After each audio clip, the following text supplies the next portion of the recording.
Sorry, it's late, Mary. Good evening, everybody. I'm calling this meeting to order. This is the Finance Committee. It's January 15th, 2026. And I have 4:10. Okay.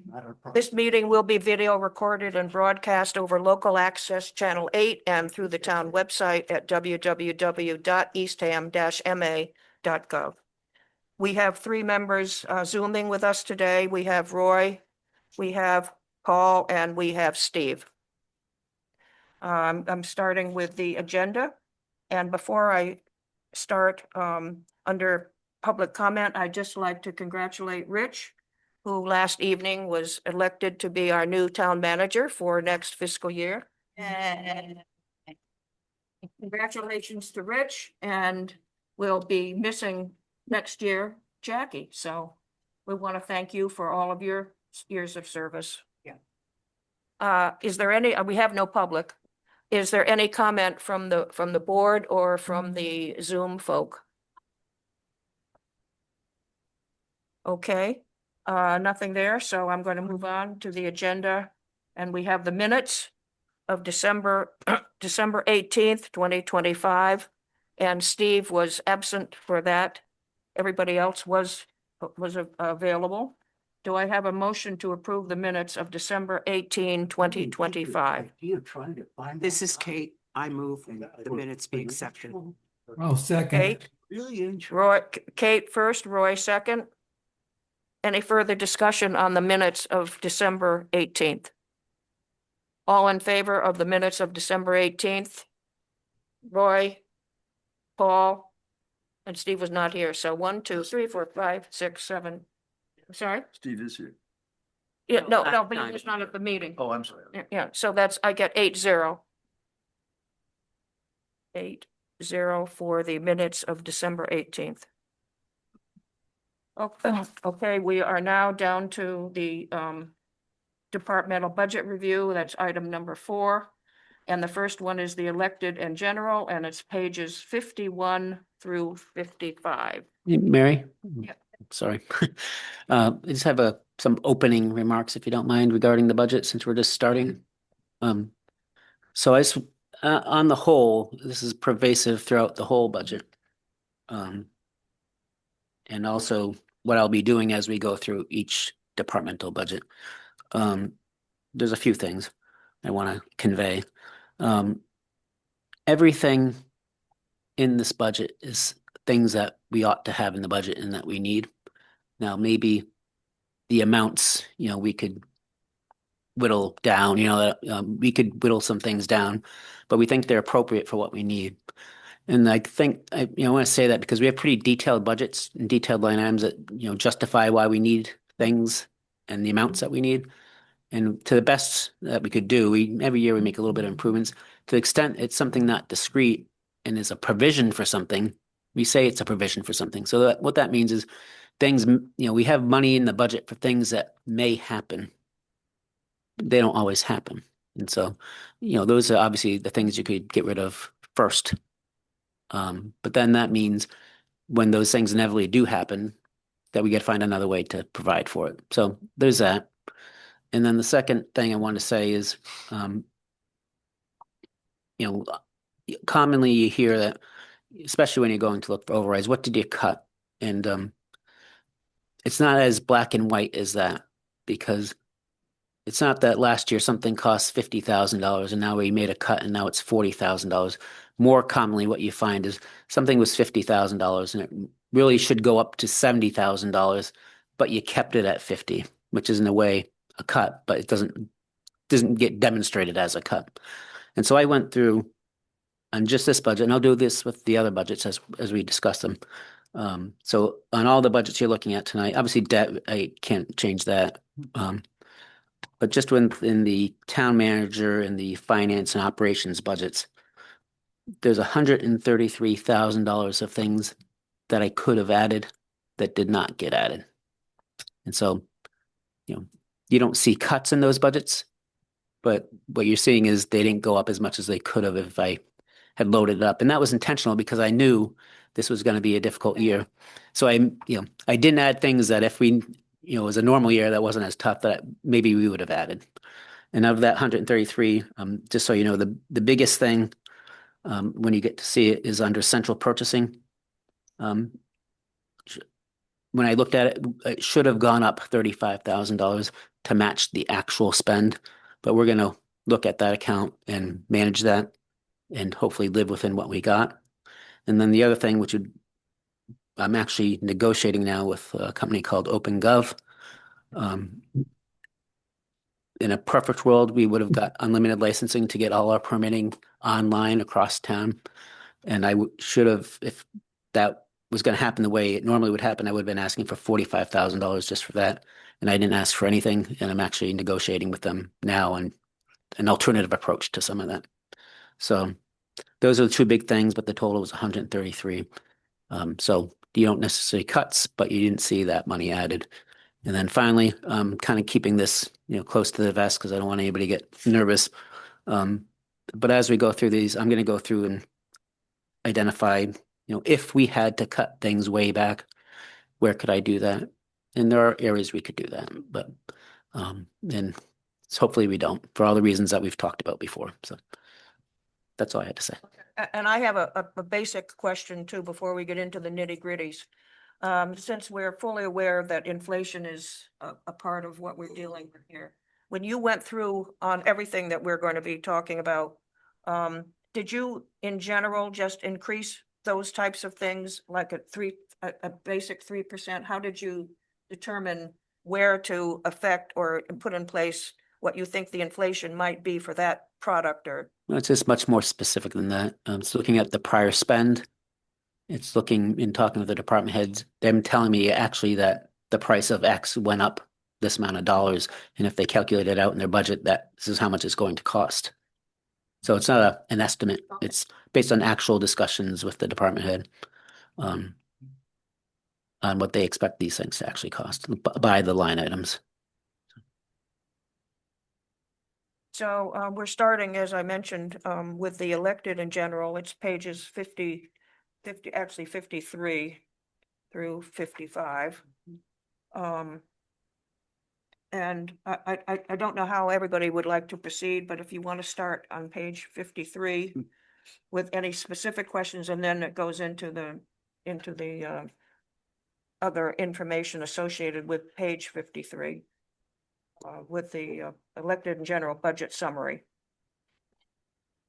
I have some questions. Do the selectmen, do they have any perks apart from the payment that they receive? Do they get insurance or anything of that nature through the town? They're eligible to. I don't know if they do or not, though. That's right. I don't think anyone is right now, but we can check that. Could, They could, yes. And- They'd have to pay into it like it anybody would. else. They're 100% self-pays. I'm sorry? They're 100% self-pay, so we don't cover any portion. They're just eligible for the plan, but they've got to pay for the plan. They to pay for it, okay. And I know that we've been paying them 2005 for quite a while now, which is what and plus 500 for the moderator, which gives us the 13,000. What is the amount that other towns pay their selectmen? Do we have any idea? It's wide variety, I would say. Yeah. Like some are a little less and some are. Just reading the paper today, the Chronicle, and happened to notice Chatham is paying their select board members $4,000 a year and the chair $5,000. And the chair 5,000. Yeah, and I think Orleans is having a debate or discussion about raising the salary for not just the select board, but maybe for others, just to get more volunteers. Are you saying other volunteers are being paid? No, I think Receiving- Orleans is considering that. I'll consider As it. far as I know, they Okay, haven't- at this point, you're not aware that they are. And I didn't look at that, your question specifically this year, Mary, but I have in the past, and just working off memory here. I think we're probably our board is the lowest paid on the Outer Cape, I believe. I'm pretty sure Wellfleet has a pretty good stipend. They just went up a couple of years ago. Yeah. And we talked about it a couple of years ago in the select board. I think I Didn't wanna- slightly remember some discussion, Yeah. some discussion about it, yeah. It's an important board and maybe it wouldn't, maybe we should consider raising it. I would submit, and yeah, this probably wouldn't be the year to do it. Never a good year. though. So as you recall, we get the list of, I guess I should have had this in my introduction, but in the budget presentation, the list at the back of things that aren't in the budget that have been asked for, and we could add that, to it. And we already have, what was the other ask? Somebody asked, there's something else. So I got a couple things to add to the list. So we'll have the list of things that people ask for and the value of that's just not going to happen because of, we're just trying to maintain the status quo, as well as my list of things that I didn't add that we could have to kind of give people some perspective, perhaps. You want to go through this in general? There's not much to go through. It's just your reserve fund is the big, you guys want to cut your reserve fund? Oh, it's the 200,000 that we've had for a number of years now. Yeah. I think maybe 3 years ago, it went from 150 to 200, and that generated a question at town meeting. But the bottom line is, we rely on that reserve fund. Any number of things go wrong, and even if nothing really goes wrong, that is kind of our backstop for snow and ice. And given the size of our budget, 200,000 is, And last year, the, some of it was due to the special election, which we had to right. pay additional monies for That's because right. of the special election. But a part of it was also the retirement assessment. We ended up having to, I think it was 47,000. Yeah. How is that? Where are we on that issue? It's in the budget this year. So when you get to the unallocated, you'll see it in as a separate line. Ron, you had a question? No, it's just emphasizing that it's pretty, 200,000 is really small in the context of. 45 million.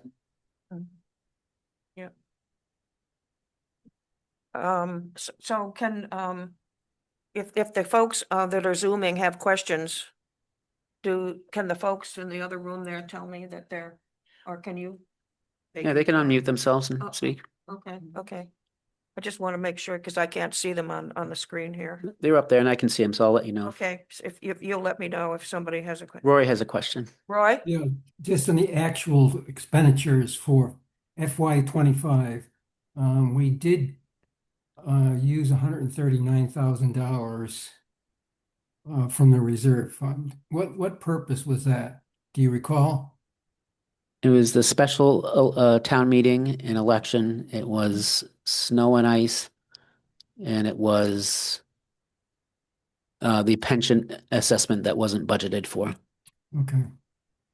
Yeah, I Thank have, you. Roy, I have, special town meeting was 64, the retirement assessment was 47, and the waste. Oh, transfer was station. 21. Right. Mhm. Thank you, Mary.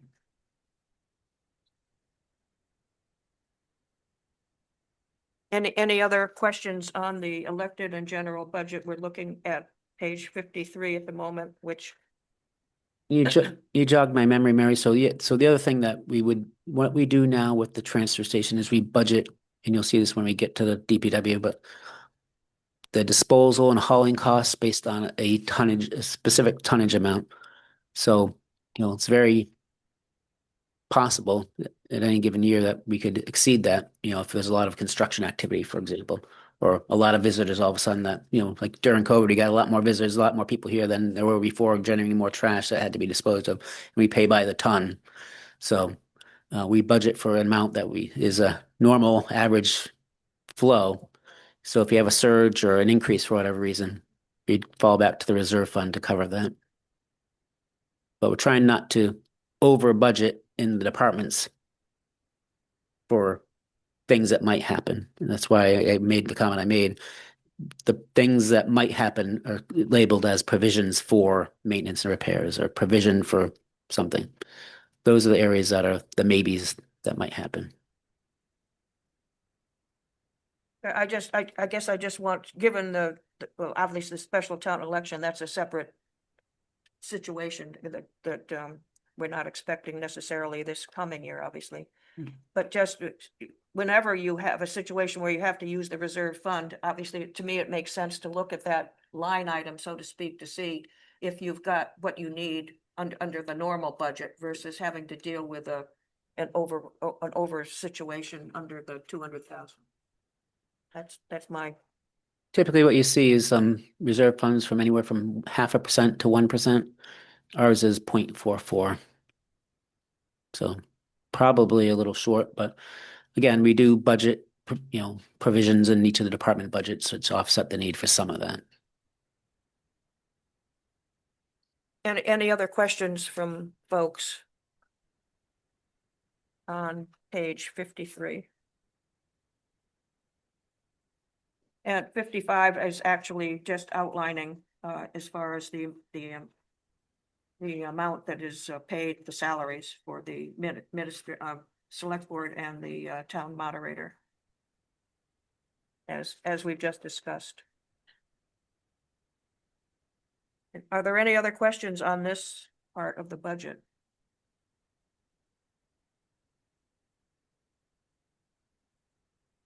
Okay.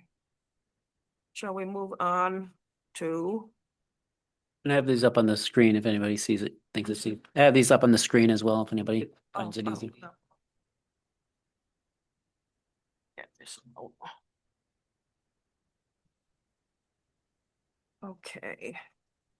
So we're on to item number 4B, municipal administration, finance and operations, pages 58 through 80. So I Mary- want to start. May I have a little introduction to this? Because this does look a little bit different than in the past. One of the things Jackie and I talked about is the finance team, me, I'd kind of cross both sides. The admin team, we're really one big team. And so in the past, it's been the town administrator's budget and then the municipal finance budget. And so this is all the budgets for the first time consolidated. The number didn't really change our approach to how we did it. But we're pulling it together as one budget. It's the full administration and finance of the town budget all in one spot. And so, town man, on the summary here, the town 58, town manager expense, legal services and central purchasing used to be their own separate budget. And now that's commingled with the town accountant, treasurer, assessing and IT type of thing. But at least we got all the admin stuff in one spot now. And I also would just want to say that if you look at 60, which is the salary schedule, I won't spend a lot of time talking about the salaries because we're going through collective bargaining and those aren't what the salaries are going to be. But we certainly can talk about positions and things like that. And then there is, in this case, one positional move I want to talk about, which has been 5 years in the making. As you know, I've made a lot of changes in the finance departments and divisions over the time I've been here and purposely not moving too fast with how we did some of these things. And this was the last piece of this, is that we had 2 part-time positions that I was not filling because I was making other moves and I want to see how those moves worked out before I did something with those 2. So the decision was all the finance divisions have a lead, division head and an assistant with the idea of succession planning. We don't want any one-person departments if we can help it, or one-person divisions. So the last one-person division in this whole administrative was the HR area. And so finally pulled the trigger on eliminating those 2 part-time positions and repurposing it to a assistant human resources director for the same money, essentially. So it does 2 things. It's a backup to our HR director and gives us some succession opportunities there. But it's also a transitional thing because we do know that our payroll and benefits person will be retiring at some point soon. And we want to start that transition so that our assistant will start in that position. And if we don't have the opportunity to fill that because of cuts, then we have somebody in place that can do it. But preferably, we'll have the assistant HR director will be able to do payroll and benefits, and we'll get another payroll and benefits coordinator when the person retires. And we'll have backup in that function as well. So it was kind of, that's the thinking on that. And then small change, I increased some hours to our part-time videographers so we can get some more time for them because they've been getting stretched pretty thin with the number of meetings we've got. So we need to add a couple hours. So that's why you see on the FTEs, it goes from 1884 to 1908. That's not really adding any more positions. That's just adding more hours to the video staff. So I see, Rich, I see at least 3 people whose salaries aren't being shown as increasing at all. What's the reason for that? Well, as I said, that's why I didn't, don't pay attention to the salary so much because this was based, because we're doing collective bargaining, and this is based on the old collective bargaining agreement. So if you see somebody with no increase, that probably means that the top step of our grade and step schedule, and so they would get a cost of living adjustment, which we don't know what that is, and a step. But in this case, there's no step, so there's zero change when you do the comparison. So it's not really a good comparison at the moment. So the bottom line is not true. Well, that's why I say, we've got the budget, and one of the overrides we know we're going to have is to settle the collective bargaining obligations. So last time, I think it was 700,000 or something like that.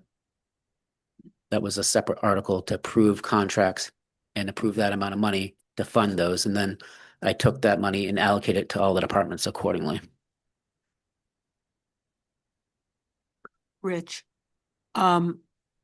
just for the people who tune in and watch this meeting after it happens, and I know a lot of people do, can you just explain for folks that may not understand it, the benefit of succession planning and the elimination of one-person departments?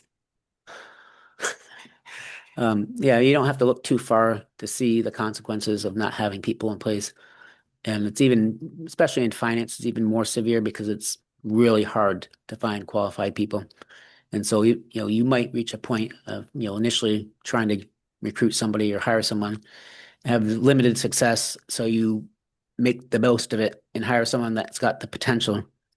And all the time, if that first round takes you 3 months and the second round takes you another couple months, and then the person starts, a bit after that, you've gone 6 months with work not being done because there's one person that's no longer there and a new person that's inexperienced and doesn't have the background and the training to do the work, trying to catch it all up and do their job on a day-to-day basis. It just leads to total collapse. Hmm. And it's not manageable.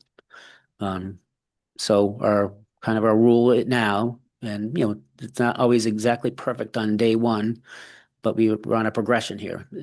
But the rule basically is, if you want to be the assistant, whatever, you have to want to be the whatever.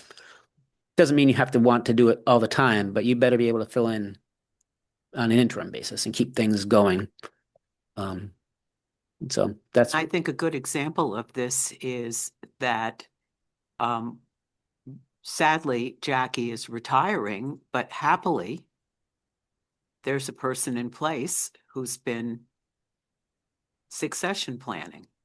So it's a really good thing for the town. and the other thing you'll find in this budget when we get to the unallocated section, there's a spot in there called salary reserve. And there's a lot of reasons for that. We might as well talk about some of them now, but one of the reasons is when there's turnover, if we can help it, we don't want to wait for the successor to show up. If we can get an interim person on a part-time basis to come fill in some stopgap measures, we need money to be able to do that. And we use the money for that.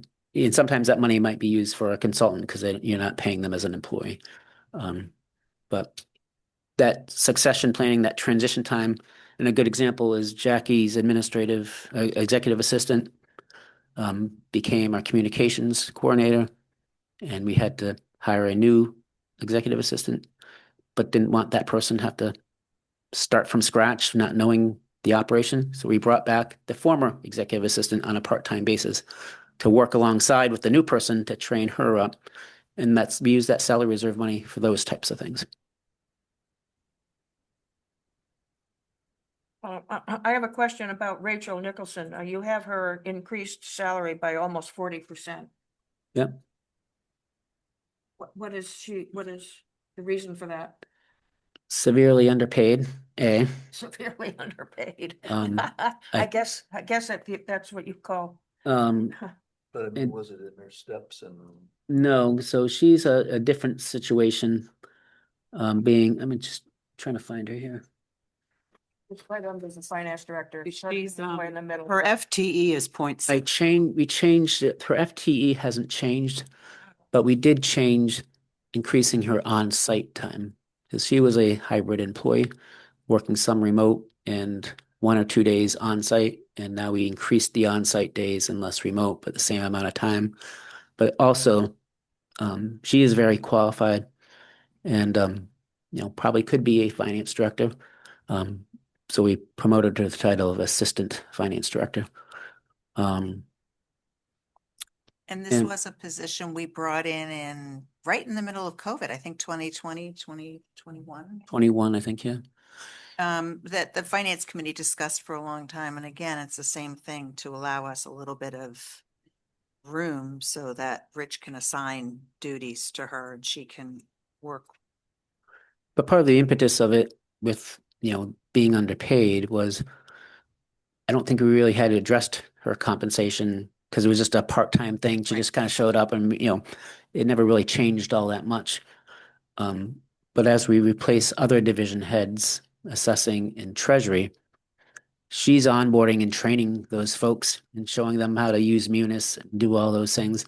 And she's on a per hour basis paid a lot less than them. And that didn't seem equitable. And so we had to address that. I know that all the towns aren't going through their salary negotiations at the same year. And I'm not sure when the other towns what their schedule is. Let's say if we're doing, we all know we're doing it this year. Let's say somebody else is going to be doing it next year. I don't know who's doing what when.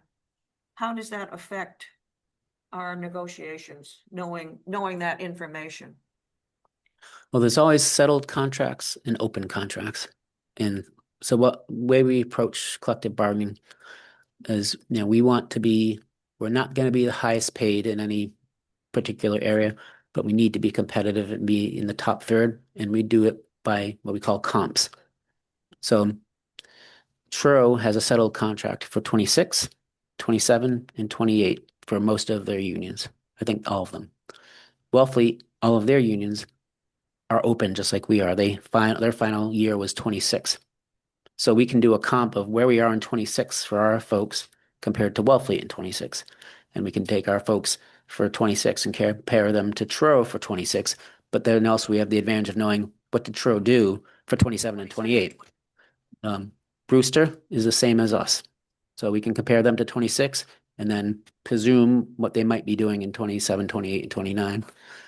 Chatham is a year ahead of us. So they have settled contracts for 27 and 28. So again, we can do the comparison to Chatham for where we are now in 26. What did Chatham give them for 27 and 28?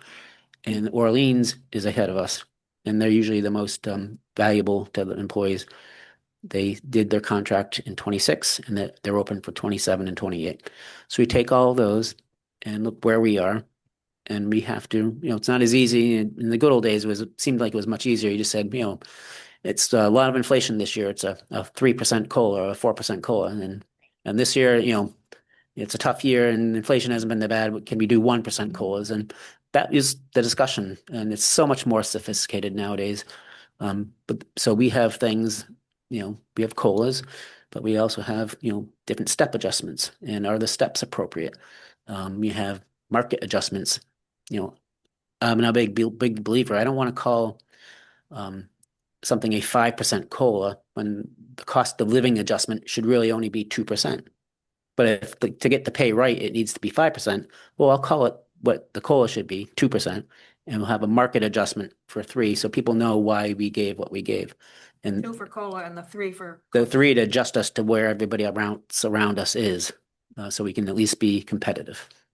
So our employees understand and know that you have that information and you are using that when you were in the process of Uh, negotiating. Yeah, And and they have it too. Yeah, they know them, yeah. Yes. I would assume that would be information they would want to know before they started negotiating. so we boil it all down. And the other thing that's difficult is it's not necessarily an easy comparison. It's not just you get paid X, you get paid a salary, and I can compare that to the salary in these other towns. Every town's different. Some people might have a very low base salary, but they have very generous longevity provisions.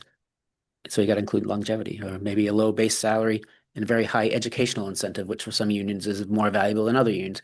So you got to add all the different types of compensation together to get to a total. And that's what I do. And I take that total, I compare it to the totals. I mean, I got to analyze every single contract and get what the totals would be if our guys are on those contracts. And then I say, what's the plus or minus? Our proposal is, 5% more generous than what Chatham has settled. So you should feel good that you're getting paid more than Chatham. We're, 5% less than Orleans. If it was simple as that, it's like, well, we're the second best paid and, we're in the middle. You're not the highest, you're not the lowest.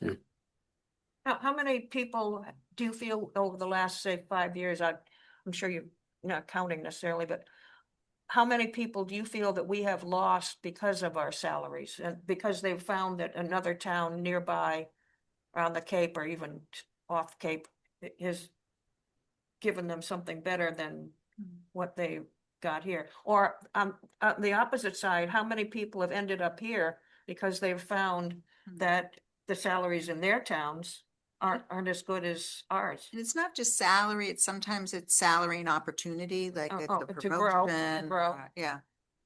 Yeah, I can Big really Departments. only think of maybe 2 people that left for more money for something else. And we've had somebody come here, but it wasn't for money. They actually took less money to come here because of the situation. I think there's a lot to be said too, Mary, for the fact that people who are interested in growth in their careers have an opportunity here to know that the person that they are working for, potentially, that could be their position That position. one day. And to your question earlier, Kate, it's much more attractive to come to work for a town and make a good wage, maybe even if it's a little bit less, than going to work for a town that you're paid more and you're a one-person department. Because all the pressure is on you. Okay, great. Is somebody, I think someone is on the phone. somebody's talking. I'm not I sure. thought it was. It's one of the. It's folks on Wayne. Zoom. Across the, Oh, in the office. Is it Wayne or? Yeah. Somebody in the office? that's all right. Just keep going. He'll mute himself. No. Okay. So, are there any other comments, questions, et cetera, on the municipal administration, finance and operations? One more comment. You'll notice the applications manager was budgeted the previous year and is now reclassified. Just to be clear, that was reclassified to the communications coordinator.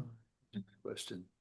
So the communications manager, So that's how we were able to make that happen. She is doing some applications as well. It's just that. And Mary Roy has a question. Yeah, I have a question with respect to page 55, 58.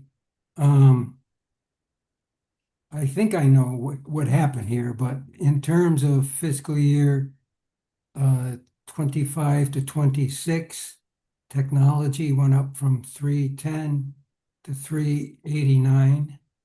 And we did have that briefing by the technology manager. And I think she's tried to do a lot there. Does that explain why there's the increase there? I'm pretty sure we'll see when we get to the detail, but I'm pretty sure most of that is additional licensing costs for things we had to put in place. Okay. You'll notice, however, not to get too far ahead of ourselves, there was proposed no increases for IT for this year. I have a list of things that I could have increased and would have Mhm. loved to. And I guess our approach, given, because of where we are, I'm gonna see how it shakes out because we have been doing pretty good on our spending.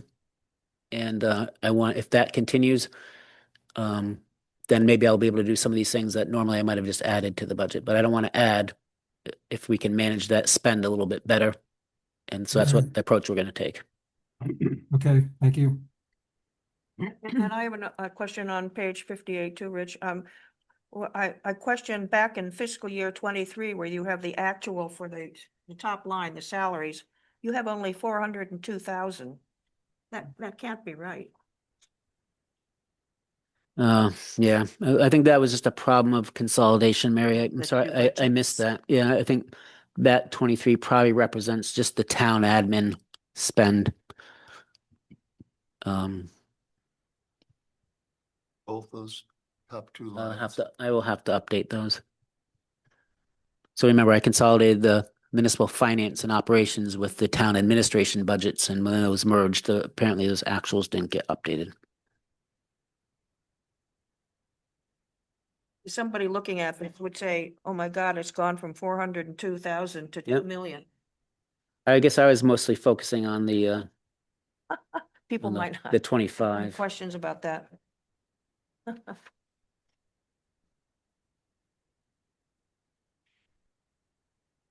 But I'm gonna really suggest that we.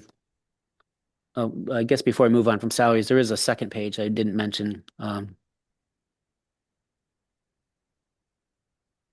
Temporary departmental assistance, the first at the bottom of page 60, 15,000. That's the provision in the town manager's office. If some, not just for the town manager's office, it really could be anywhere if we need some extra support. And then 25,000, I upped it a little bit because the rates for interns are going up. But we've been very successful in getting IT interns, and if we do that, that's probably where we would spend it. We've gotten some good staff over doing that program with Cape Cod Tech, but we actually pay the students to come to work for us as part of their Cape Cod Tech experience. Has Devin Baker left us? You don't have him listed under fiscal year 27. He's listed. Devin is down in Florida, and he does work for us remotely. And hopefully will continue to come back for town meeting. But he's part of the hours that make up the videographer line here that says various now. Yeah, okay. That's So where we he's under pay. various. Yeah. Okay. If I had the money and the opportunity, and the amount of work too, it depends on the amount of work really. But I'd love to have another person just as a backup. But finding them in the first place is hard, so.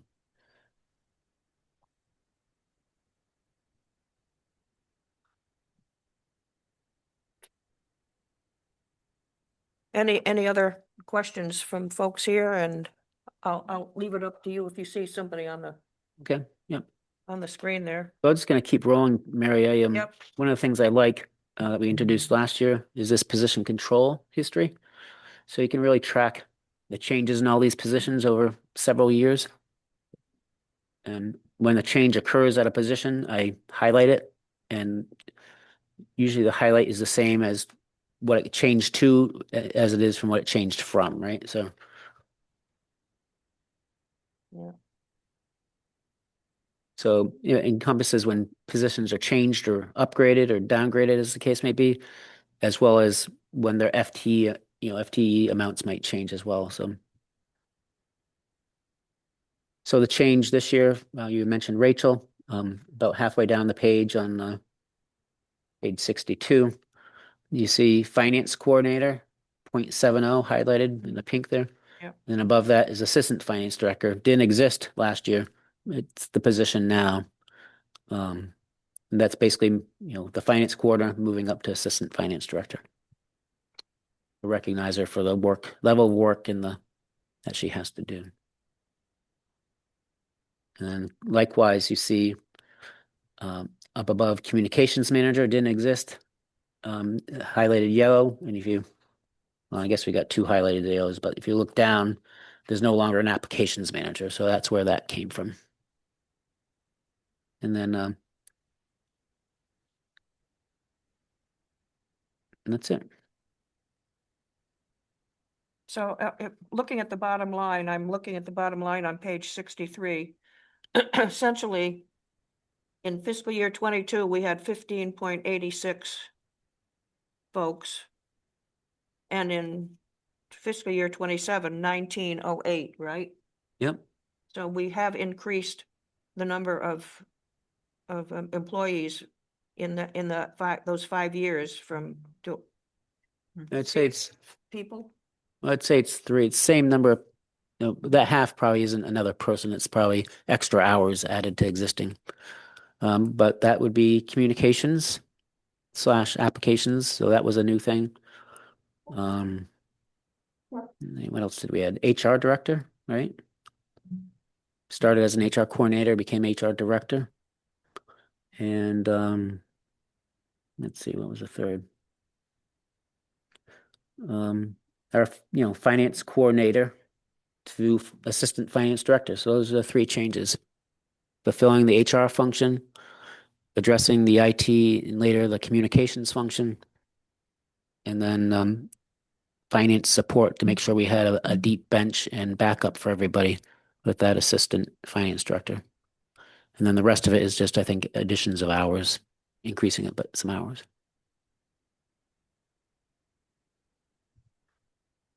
So do you feel that we are fully staffed with the staff that we need going into next fiscal year? Yes. In the finance and admin and finance office, yes.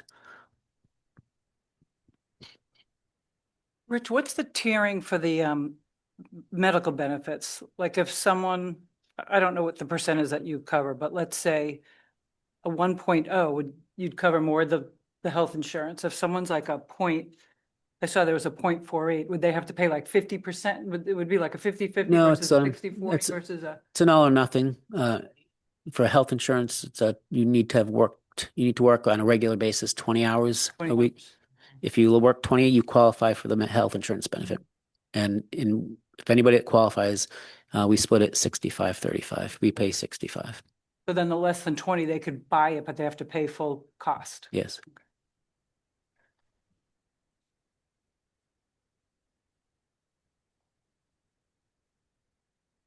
Any other questions? So far, we've gone through page 63, I believe, which was our last discussion. Mhm. I'm looking at preceding page 64, which has the expense information.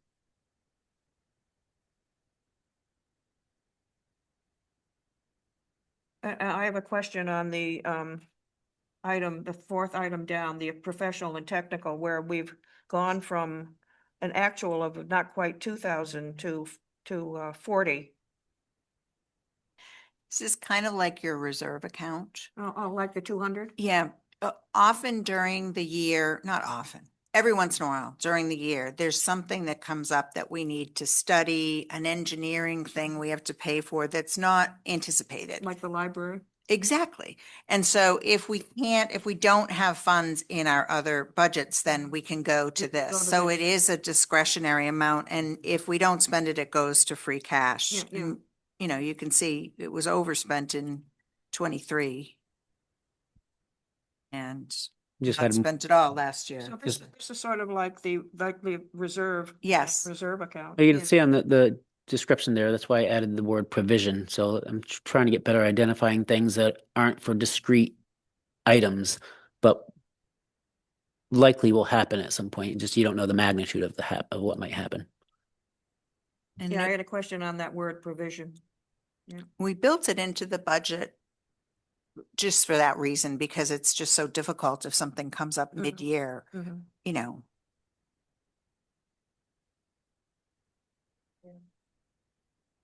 So that would be an example. Yeah, I mentioned a couple of things I was doing.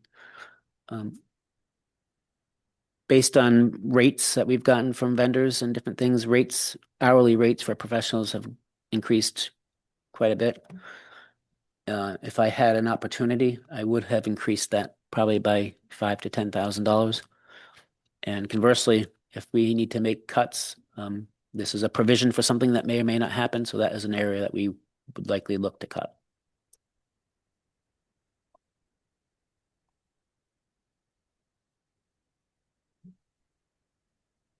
Are you sort of flagging these potential cuts?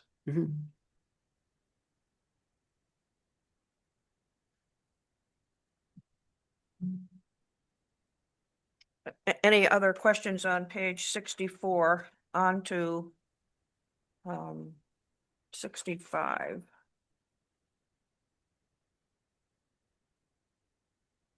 That's the total essentially. Okay, I'm moving on to page 66. I'm sorry, 68. So 66. I'm losing my eyesight here. Is the contracted legal services, is that similar to like the reserve that that we just talked about between the finance committee, the 200,000 and the 40 that we were just talking about? Yeah, it's predictable to a certain degree, and then if there's challenges to the regulatory board decisions, then that adds to it. Or if we're doing, zoning redesign, that adds to Mhm. it. But there are some predictable expenses like town meeting and, Mhm. you know, Yeah. Unlike the $40,000 provision, we know there's going to be legal fees. So, and generally, it's always been at least 50% of the budget. And in some years, including last year, we've had a couple of settlements that were just easier to settle instead of to litigate. So that's why you see, we spent a little bit over the budget last year. Last year meaning 25, and you look at the actual. And we just did get it, like I just said, for engineers and architects and other people on Jackie's $40,000 provision. You just got to notice that legal professional fees are going up for legal. So this is another area I could have increased more than I did, but increased it just a nominal amount. but, we're not, I want to say we're very thoughtful when we use legal services because it is expensive, but it's also preventative medicine. So Mhm. it's always good to be able to have the boards and committees be able to call and get some advice before they make the decision as Mhm, opposed to mhm. after. So And I would, Do you it use works. a regular outside counsel or do you use different people depending upon the issue? We use KP Law Yeah, because KP Law. they have a deep bench, so they have someone for zoning, they have someone for, But we do have one other outside counsel for the easements that we take for water and for wastewater.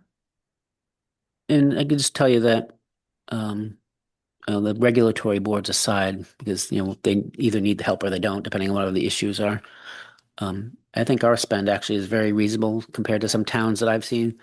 We have the expertise and knowledge in-house to understand and resolve most issues. And if we do need to contact attorney, it's just for a self-check. It's not a lot of hours or anything. We're not asking them to do all our stuff.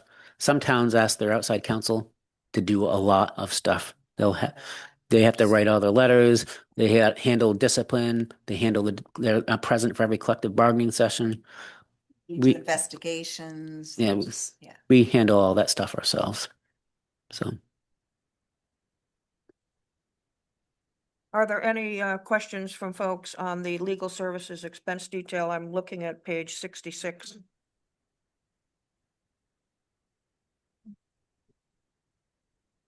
Okay.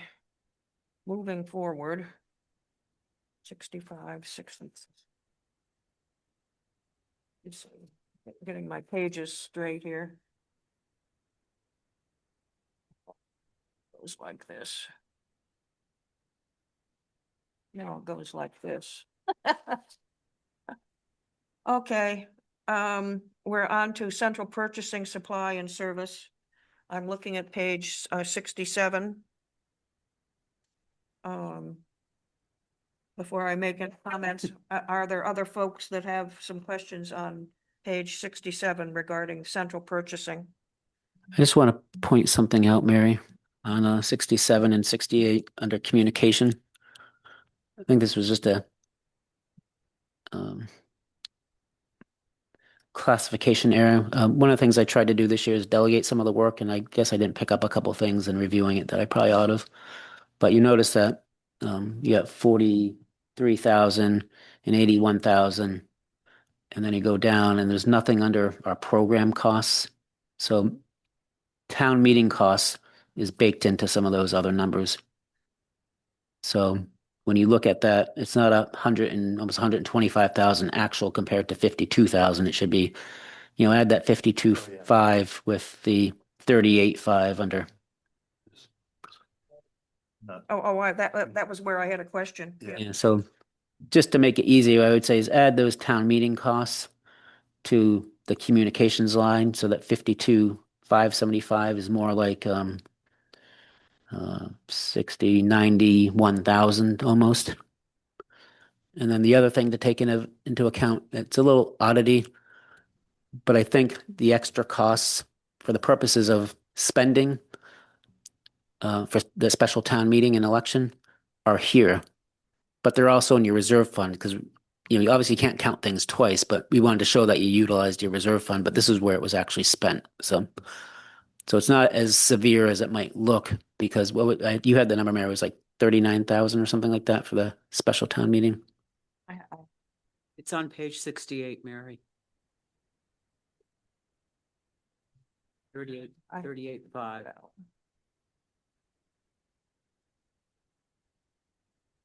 Yeah.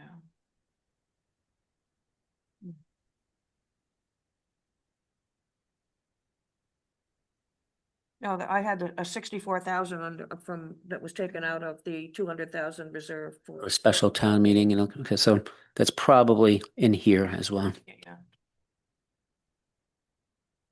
I have a question under the rentals and leases, that's 1, 2, 3, a third item down. You have a number of copiers, et cetera, that have leases. Mhm. And you've got, they're 3-year leases, but they're up. So Yeah, so I'm not seeing what's coming next. I mean, they're already up, they were up in September. I think we literally just did this recently and I didn't change the money because it's similar money. Similar, okay, because I would assume, I guess I would assume that in most cases it would increase. Sometimes. They did. I didn't actually jog that down in my notes. It did increase, but we changed what we got in a couple of instances to put it in within what we have budgeted. So So I got lesser copiers and printers for a couple of departments that didn't need what they had, didn't really need what they had previously had.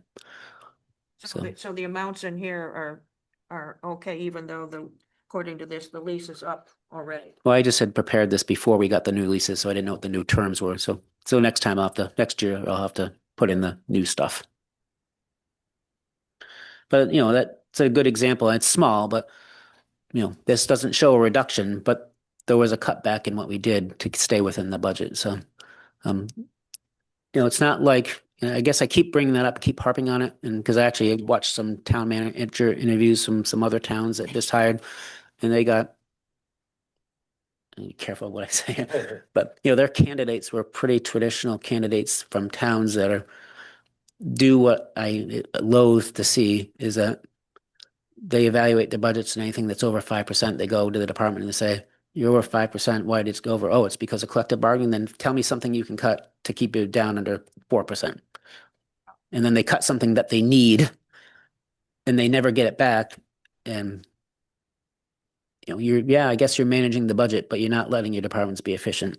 So anyway, we do cutting, so to speak, but we try to do it and manage it within context of what we have. So I meet with the departments, I don't come back to them after the fact and say, why did X go up? Why did this go up 5% or 10%?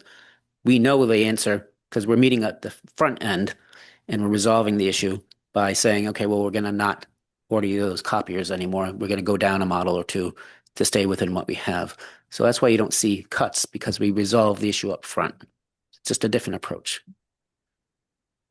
Rich, just one of the things that I see organizations doing is going towards utilizing electronic copies of things in the cloud. Is it safe to assume that the number of copies that are being made, the amount of paper that's being used is maybe in a downward turn? Yes, except that special things happen that generate a lot of paper, like wastewater implementation and printing out booklets. Do our own, Fireworks. yeah, yeah. Now, maybe that printing cost went up and the paper cost went up, but that's because we did it in-house and we could have contracted out and had some printing company do it and it'd be maybe more, you know? But no, I think one of the things, one of the things I didn't include in IT was expansion of OpenGov licensing, which we would love to do. But if we had done it, it would make more things more electronic and would reduce our ultimate growth and cost of supplies, right? So everything has a relationship. So that's a good example. And we have worked on it, like I don't know when it was, but it was a few years ago. We took away all the individual printers. So, we used to have printers and scanners in our office. Everyone did. Now it's centralized. So you have to actually, get a few steps in. But that saves a lot of money in toner and Mhm. paper and all kinds of things. You can also monitor Yes. who's doing what. I did notice that when I got a new toner cartridge for my, a black and white toner It's cartridge, expensive. Oh, the they're price of it wonderful. has doubled. Yeah. Yeah, I just bought one myself and it was $179. Mine was $58 and it used to be 27. So So we could buy these 179. cute little printers for $99, but then each Yeah. cartridge was, Crazy. 79 or whatever. And they were all different, so we'd end up with a room full of cartridges that someone's printer broke, so it was just a nightmare, so. Rich makes a lot of made that sense. decision, it was a Yeah. good one. It's small, but every small, but little good, yeah. small thing contributes to the. But there is still, there's still paper waste and there's still people like me who like to have something on paper Yeah. too, so. Paper person too. Me It's too. hard, I'm a hybrid. I do a lot of things online, but I like a lot of things on paper, which is kind of worse because, it's very confusing. Well, and you see a line, I don't want to belabor the point, it's not that big of a deal, but under the copier lease section, there's a line there, copier lease service contract. Because we actually pay per copy and per thing printed off of these printers. And if it's color, it's more than if it's black and white. So don't print color if you don't need, so stupid little things like that, But they're gonna get you one way or the other.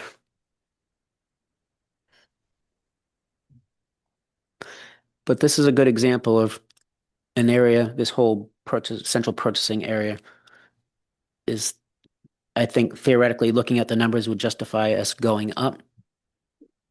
But it's also an area that I know can use some more management, so I didn't propose going up much. We need to do the management of that first before we do that.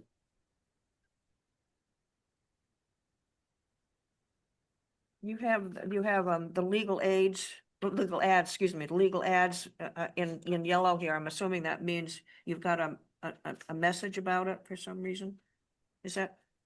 I'm looking. It was probably flagged, I I just didn't unflag it, but see any. it probably is one of those areas that should have gone up. Yeah, you have it the same as Yeah. the current year. And the same with the town meeting warrant. I mean, anything like that would probably be more expensive, I'm assuming. Yes. Except there, I think we've been, inherently, I know that we probably are saving a little bit money on electronic voting, or not saving, but not spending that full amount. So even though we might be spending more on a couple other little spots, I knew that savings overall was within that 38.5. So no point to go up when we have savings on other of the details of it. Do towns buy those clickers or do they always rent them? Comes with the company. Some towns do, Oh, really? towns, but the county did. But then you have something like a computer that you have to replace every 4 years where, for us, it's like, it's an annual event. We rent it. It comes with the company. So that's the way we went. But I know that the county did buy the technology. But again, it has to be upgraded all the time. In case of the special town meeting, Mhm. electronic vote for another 30 grand. Yeah, but it does really You know, ahead. I wasn't sure when we first went out to bid on that in 2014, you know, Mhm. but I hadn't lived through the water votes prior, Mhm. you know, where that took an hour and a half to I used to count be one of the votes. people that counted the Yeah, votes. so You mean I- the white paper plates? I think it Yeah. really gives us confidence more than anything else. You know, your vote is Mhm. secret, which is Mhm. lovely. Oh, I agree. And B, Yeah, I you agree. know, And it's quick. it's accurate. It's quick and You're accurate. right. Oh, I agree. Secret. Yeah. Yeah, quick, yeah. Makes the meeting go. happen. Yeah, and for local issues, it really, it makes You know, a A lot of difference. these towns have 2-night town meetings. So Provincetown obviously used to do 4 because of nights. the, Yeah. you know, Takes so long. voting. Someone voted down, didn't it go to town meeting this year? And they voted no. Yes, Yeah. Brewster? Wellfleet does not want it. They keep voting it.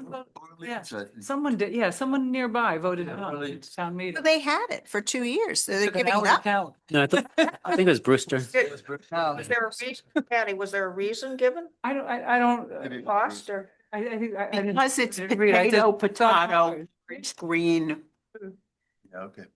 you know, it's.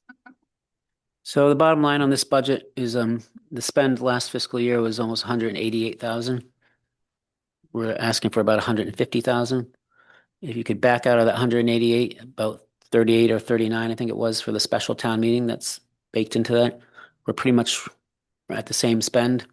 And again, I think we probably could have increased it, but I don't want to increase it until we have a chance to drill down and manage this spend a little bit better. So Will the town, I know it doesn't impact the cost. Will the town meeting be in the gymnasium or the auditorium this year? Do we know? Probably the gymnasium, I would guess. Yeah, it seemed like it was more spacious for people. It's more spacious. Yeah, The there's more- technology is good as opposed to the last gym where our technology was really, you couldn't hear as well, you couldn't see as well. I think it worked out well for us and we don't have to worry about it. We know we can fit a lot of people. Whereas that, you know, the auditorium is limited. We even- ran out. Yeah. Or the field. Yeah. Where people are sitting if it's a hot day in the Yeah. hot sun. But it was great for a while to have that field. Feels is Yeah. great. We really, But Yeah, Yeah, other than But the it's cold risky. day. it is risky. Or rainy. yeah, Right. I've been there Remember the under all freezing sorts of circumstances. I know. Coast Truro Guard had to have there. heaters for their tents one year. I Mm, forget which. People in Orleans were getting sunstroke. I think the auditorium holds something like 715 or something like That, yeah, but it doesn't feel like it hold, I think you have to do the balcony, the Yeah, the total balcony. balcony. Right. The layout just didn't seem as, like, I felt like the gym was a better space for the town meeting. Yeah. You'd think it wouldn't be, but It's a I beautiful think it auditorium. really, Yeah. really was. Yeah. For a show, it would be perfect. in the Auditorium. auditorium And again, for because the town meeting. technology can see us, so even though we're on the floor, the Yeah. cameras can show people when they're talking. I think it worked out really well. Yeah, I would agree. the first time ever, Mary, on page 69, breaking out the communications function as its own budget, its own division within admin. So it's the first time, so it might be a little sloppy in a sense, but we're trying to start itemizing the expenses line by line. What do they have in their operation and what costs money and doesn't cost money? The one bogey in this is gone back and forth with the website costs between IT and communications a couple times already. So I think at this point it's back in IT, and that's I think where it's going to stay.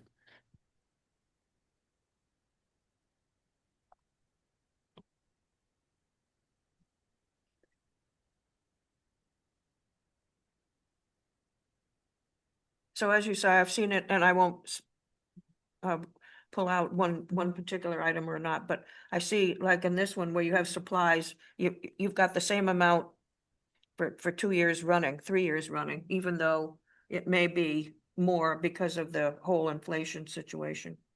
Yeah. And this whole operation is a separate operation is, relatively new too. So gotta see how it all shakes out. Even though we have these detailed line items, at the end of the day, these really are bottom line budgets. And so if we're over in one line item, that's okay, as long as we, consciously make sure we underspend another line item. So if you look at the bottom line for for this, and you see Yeah. almost $21,000 spent. I think you got to back out the 12,000 for the website.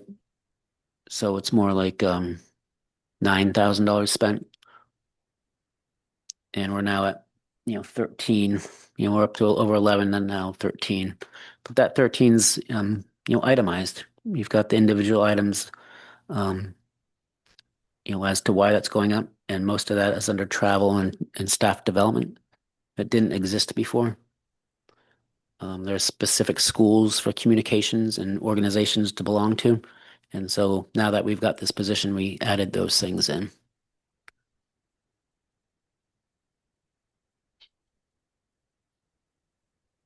And very small, but good example of trying to work as an organization instead of individual divisions or silos. We still got some work to do it, but Canva and SurveyMonkey, we were finding that lots of departments had their own subscriptions, and that wasn't the best way to go about it. And really, we needed some control over how that was working. So we're going through an effort of consolidating all those accounts, and not that, different divisions or departments can't have their own accounts, but it should be under a master account that's monitored, and it does save a few bucks and allows us to monitor it as well. So we're kind of centralizing, now that this is a more formal role, we're kind of centralizing all those activities. I'm on page 71 under at the top there, town hall vehicles. How many town hall vehicles do we have? This the assessing? 4, 2 gas or combustion engines and 2 EVs. And actually, it's worked out pretty well. The EVs we got, we had to buy out the lease after. So buying out the lease was probably about $16,000 total for the 2. But the initial lease purchase of them was funded by a grant. And then I think it was 3 years or maybe 4 years of lease. Then we decided that we would keep them and we had to buy it out, and that was on us. But that's been great to have 4 because we need 4 for all the inspections we do. And B, it helps spread the miles out amongst them. So we're not, racking up miles on just 2. Needing to be replaced at the same time. That would Right. be an expensive proposition.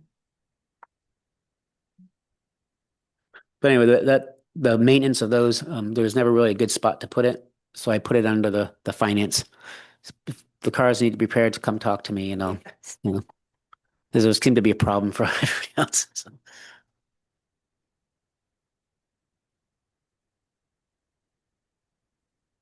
Okay. Any other questions on, let me see, I'm on looking at page 71. I'm not sure where everybody else is. 71, 72. Bottom line, in Yep. the last actuals, Mm-hmm. 3,100 and then up to 12,000. I know. Yep. So I think the big thing there is the repairs on the vehicles doesn't always get spent because they are newer vehicles. We have a provision for consulting within finance.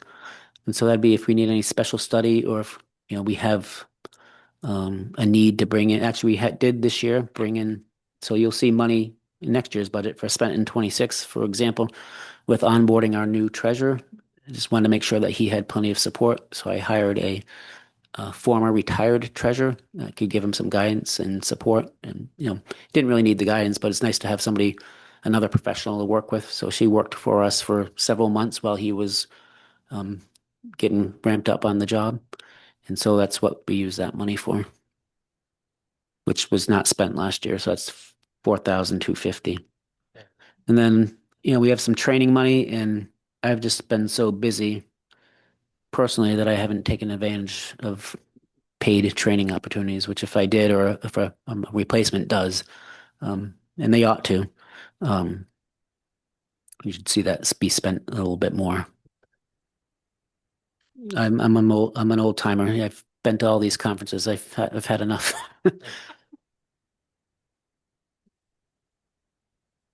But I want the money to be there for someone that, hasn't, so.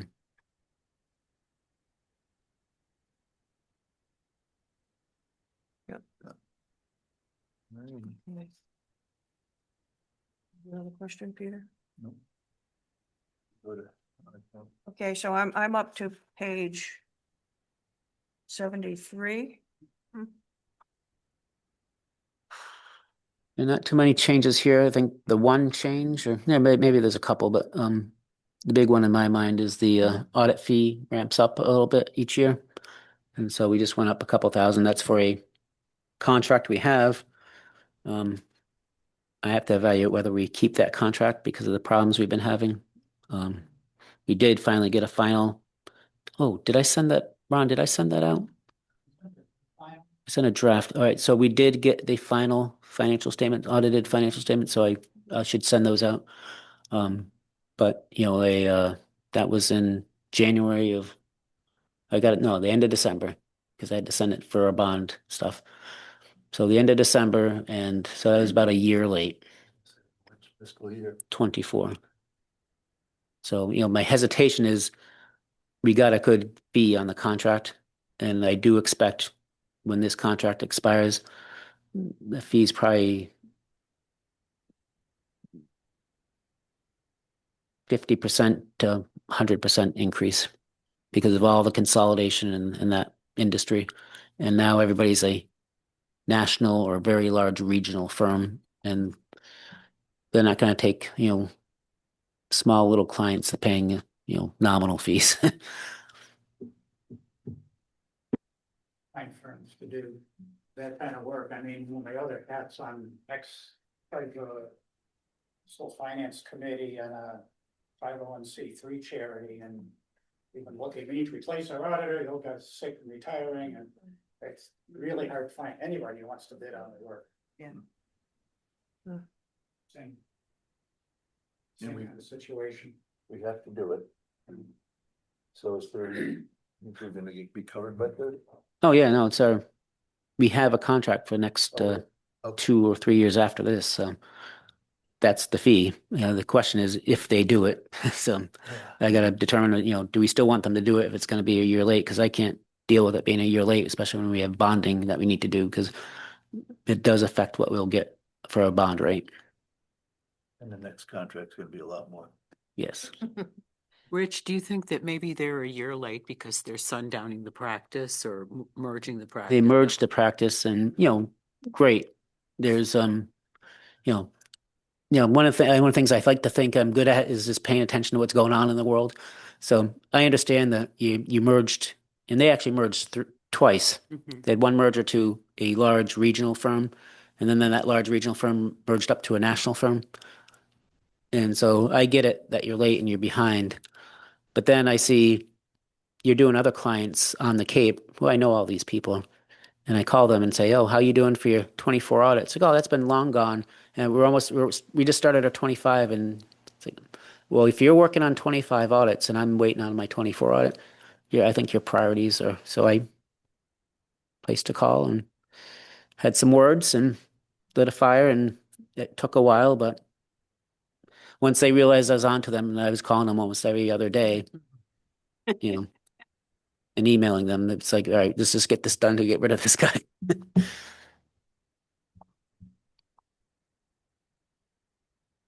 Any other questions I'm on page 73 right now. Nope. Moving on to page 74. I have a question under the professional and technical, the tax title attorney. Do we Yep. have a contract with somebody, or how does that work? No, but there's really one, I don't even know what I'd call it, preferred vendor, just, you know, there's one vendor. Yeah. Well, really statewide, that almost every town uses. Not that we couldn't use others, but it's a flat fee and his rates are going up. But that's why I have it listed as a provision. We don't have a lot of tax titles per se, but we need to send out the notices and the lien, you know, threatening of the liens. They handle that for us. And then, of course, anybody that we actually got to place the lien, they're the ones that place the lien for us. And then it's also the pursuing of the liens, the follow-up collection efforts, and the potential foreclosure. And you need to stay on top of that. And so what a lot of times you see, so this is a good example of things that happen, you know, your budget, your salaries went up, therefore you need to cut expenses to make up for that fact. Okay, well, just cut the tax title service.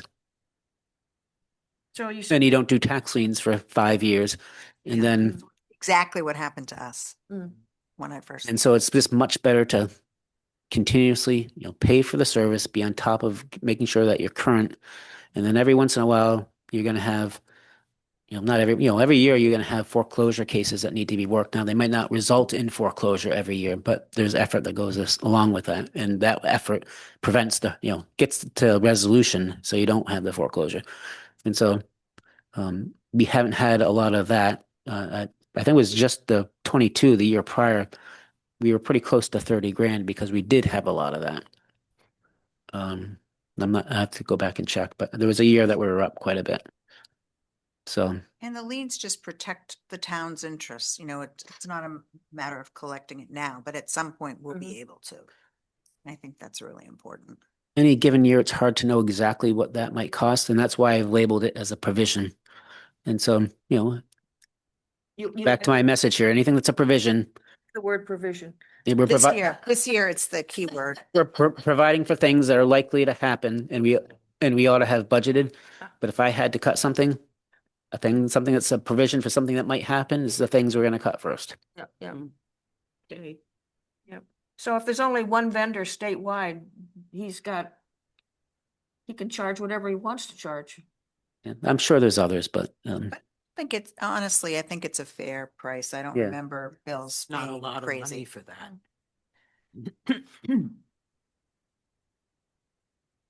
And I had a question further down under bank fees. You've got an actual 155, but a budget of 6,006 for 25. What? yeah, Ah. and I reduced it and I didn't do I have a note at the end? 'Cause I don't recall off the top of my head. I didn't put any notes, darn it. Box. Did we Um, add something other than? No, but I think what happened, it wasn't in some recent years, it wasn't a discrete fee. I think it might have been an Yeah. arrangement where we got reduced interest. And I was like, let's not do that. It buries it. And then at the same time, I was thinking that because we had a new treasurer, so I was talking to Cam about this. At the same time, that provider, I think, sold or merged with another bank, and on their own, they decided that they're just going to charge for lockbox services now. So we had a very discrete, specific amount for 27 that we know that the charge is going to be, and so I adjusted that to what that amount is.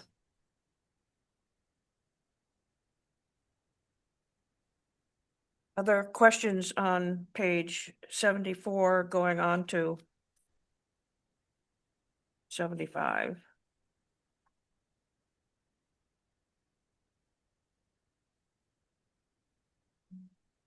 Just as an aside, just want to, just so everyone, this is pretty consistent amongst a lot of our departments and divisions. Training went up, not a lot, but a little bit.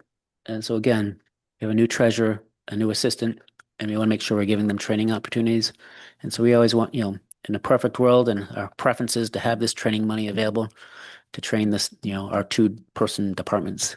So you see everything is marked out by 2. Do you feel that your employees take advantage of the training opportunities if I was in a position, I would want to be taking advantage of the training and even the travel or anything of that nature if it was available. I think a lot of, The training more and more, don't you? yeah, think? more and more. And I think it depends on, like I just said for myself, it's like I've been to all these trainings over all the years. I like to go occasionally. I don't need to go every year. So if you're experienced and you've done all the certifications, you probably want to keep in touch. And it's nice to go for networking and you learn some new tips and tricks. But if you're brand new, they're great opportunities. You meet people that will help you in the career and you get quite, bounce questions off of. And so both of our people are new in this office. So And there are organizations, right, that people belong to, like I used to belong to the Society of Human Resources Management. And so there's, yeah, that's essential. And bottom line is the budget's the same as it was last year, so that's good. really the only reason we could do that though Peter, if you, that 65, 455 budget, you've backed out the 30 grand of tax titles, it's 35, right? Right. And then you see the spend is 39 39. minus the 10 that they spent or so. So it's pretty, it's really a pretty close budget, that tax title stuff aside.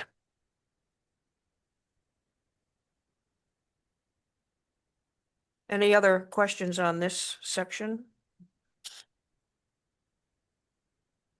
Okay, I'm moving on to page 76 through 78.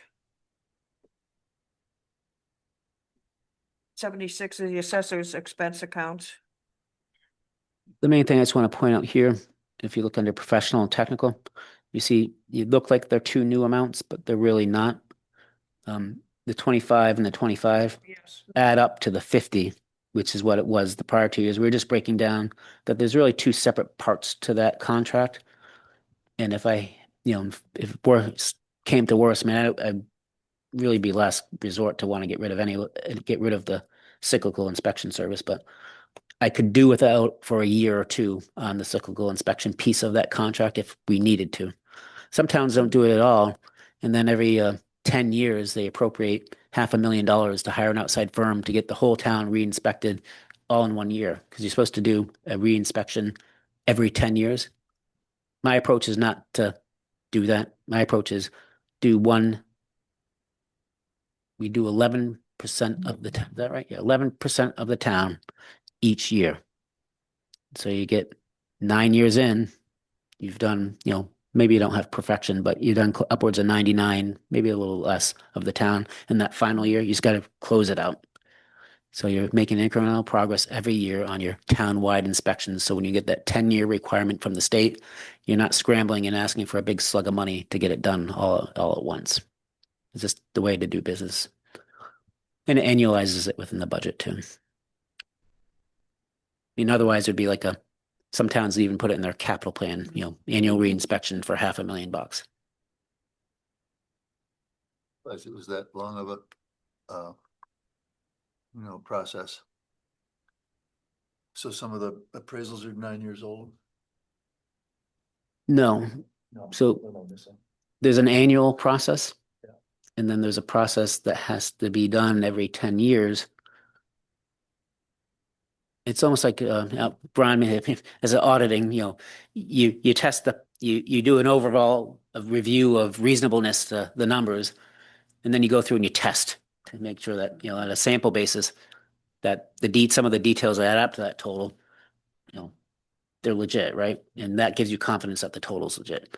So is the cyclical just a physical inspection and the annual is general? So every year there's a valuation of every property based on, neighborhood values, different criteria that the assessor applies, using market, sales data applied to those neighborhoods and to the town. But it doesn't mean they went out and physically inspected every property. But every year, roughly 11% of our properties will be what we call listed and measured. You go out, you get the dimensions that says that's a 40-foot, house by, 30 foot. Yep, it's 40 by 30. That's where they might pick up some. new So you- growth. Well, that, New growth. yeah, well, Yes. You'd probably need a permit for new growth. but the better way now, so we're still required to do listing and measuring, but you might recall a few years ago, we added the near map service. And that's where we get actual aerial visuals. And so if dimensions of a building change compared to the last visual that we got, that will trigger an inspection on that one. And hey, did you add that deck or that addition and not get a permit for it? And I think they're using in some towns drones now, right? Drums? Drones. drones. Drones, yeah. Yeah, but I think that might be what the near maps, Friend of mine that lives who 10-year one. I would equate it to the way it's the same with the audit, it's the detail, verifying details that add up to the total, just to say that the total has some reasonableness to it. Physically going out there and looking at it. With technology, you might be right, you might not have to really do that anymore, but it's still a state requirement until it's not, so. And to give an example, someone I know added something to their property without Permit? doing what they should have done. And the drone got a Got it. picture of it. So eek. Not here on the Cape, but yeah. But there's not a requirement that you let the assessors into your house, right? There's no, Not that they go inside, but right? Yeah. Okay, I'm looking at page 76 and 77. 75, 76, 77.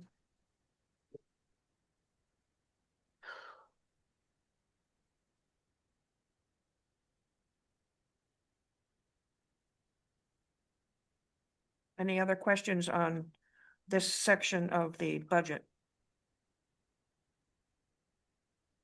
I'm going to move along to page 78, which goes on to 79.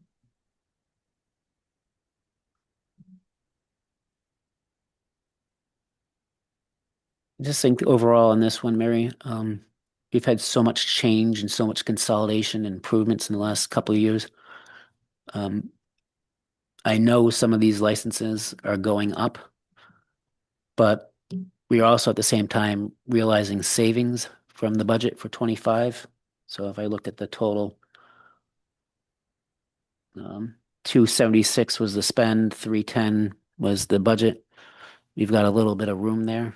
And this came to my attention when I did the year-end review for 25. I look at all the appropriations and where did free cash get generated from. This, as far as departmental expense lines, this was a good sized one.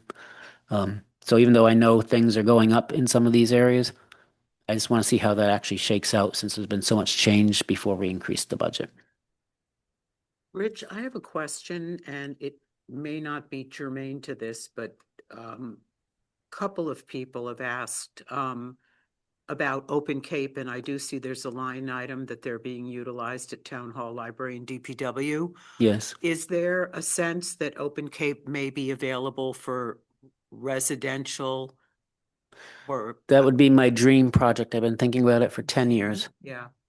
It's Because right now we have one choice, and Yeah. it's, that's a whole separate project. And there is an opportunity to do that. There's a what are they? It's been so long now, but Greenfield. I forget the name of the intermunicipal name of it is, but it's almost like an enterprise fund. Greenfield, and then and it does a lot of Western Mass towns. I think it's called West Mass or something like that. So there's a couple out west that have residential broadband service as a service of a municipal arrangement, and you're paying your fees.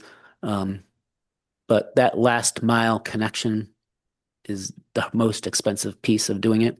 And then once you do it, then someone's got to operate it because, they're not going to call me up and say, hey, my cable went out. I'm going to be like, what do you want me to do about it?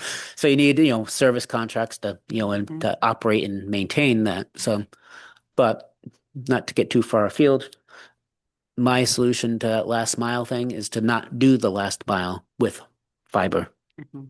Do it as a wireless mesh network, which is why I wanted to buy our telephone poles, and Eversource won't let us do that, or streetlights, because we could put it on streetlights nodes that have a wireless network with a range, and then residents could connect to that, and then that connection is on broadband, is on fiber. And so I wanted to try to develop, but that's a very big project, and it needs a lot of engineering and IT expertise, and just one of those things. There's other things to do that. But towns have done that. People I think in town would be thrilled, yes. grateful and happy if something were to materialize. Is Verizon putting fiber in parts of town now? Cause they're doing something on my road, and they said they're putting a new cable. Verizon is putting a new conduit in. Verizon and Comcast have done some kind of deal. I don't know whether Comcast they've merged, Piggybacks, they Yeah. piggyback off of Verizon's. and they have for wireless. years, The but now they're problem is offering. It's underground and nobody Verizon says Comcast is responsible for the repairs and vice versa, and it's not been tended to. And because salt water corrodes, it's not been tended to. And I think that's really sort of the problem for a lot of people is this underground stuff isn't being tended to.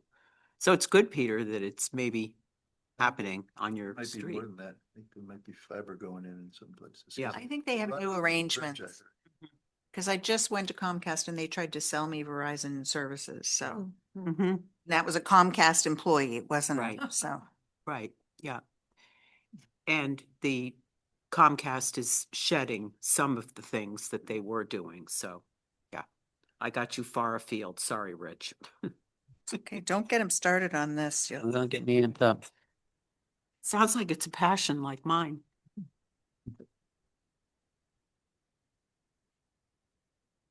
Okay, 70, I'm looking at 78 and 79. Any other comments, questions, etc.?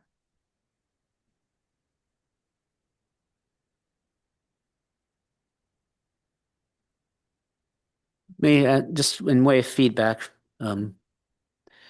this one, we spent a lot of time because there's been so many changes. We wanted to try to get it better. So this is a good example of a lot of line items telling you exactly why we need the money, and the line items are very specific. And I'm just hopeful, I guess that's the feedback. Is that type of information useful to you? One of the things when I was watching other town manager interviews, there seemed to be an inordinate amount of interest in select board members in zero-based budgeting, which means every year you start from scratch.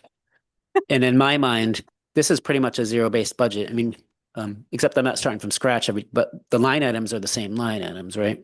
So it's a kind of a version of that. And so, It's great. Mhm. I do see though on the last page there under supplies, and we've been talking a lot about that, where the actual in fiscal year 25 was almost 14,000 and you've got it down to 2005.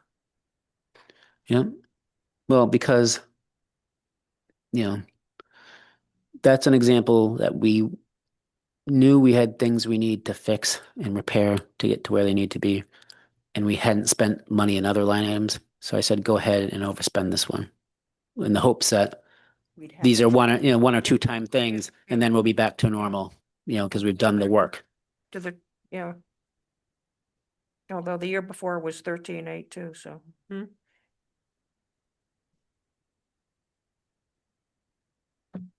Okay. Any other questions, comments, etc. on, I'm now on page 78 and 79. Well, 80 has comments.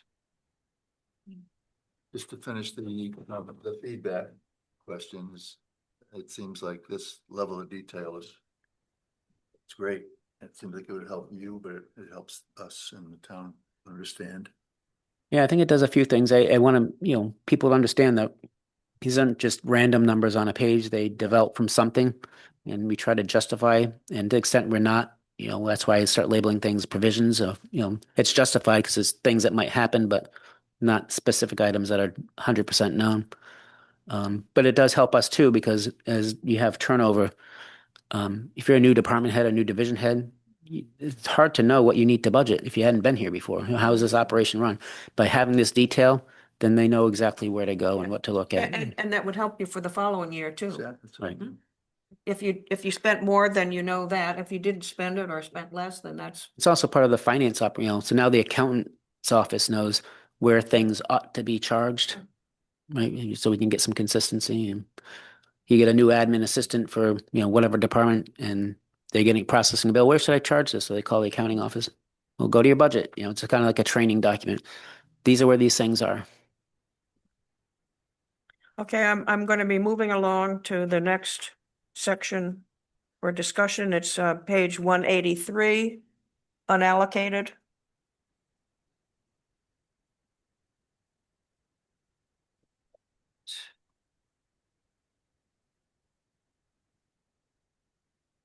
(183) through 190.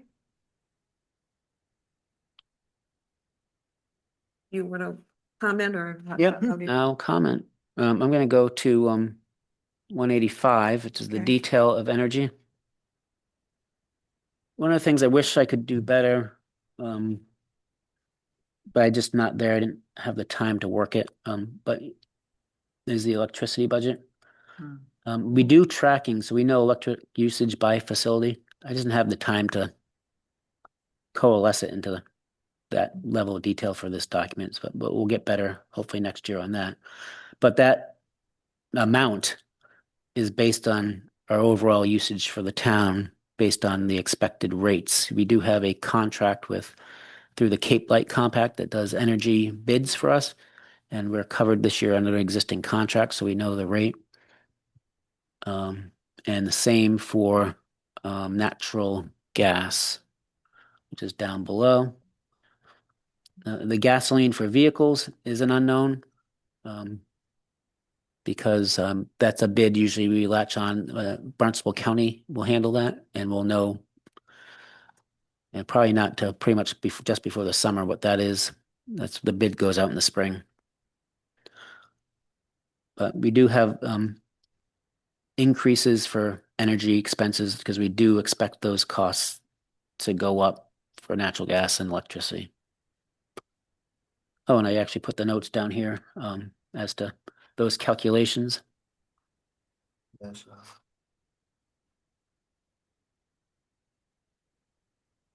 I hope whoever comes after me is into keeping track of all these things. 'Cause So have electric grids doubled since FY 25, do you think? doubled since 25. Yeah, because One- actual in 107, 25 was 230. 107. To 213?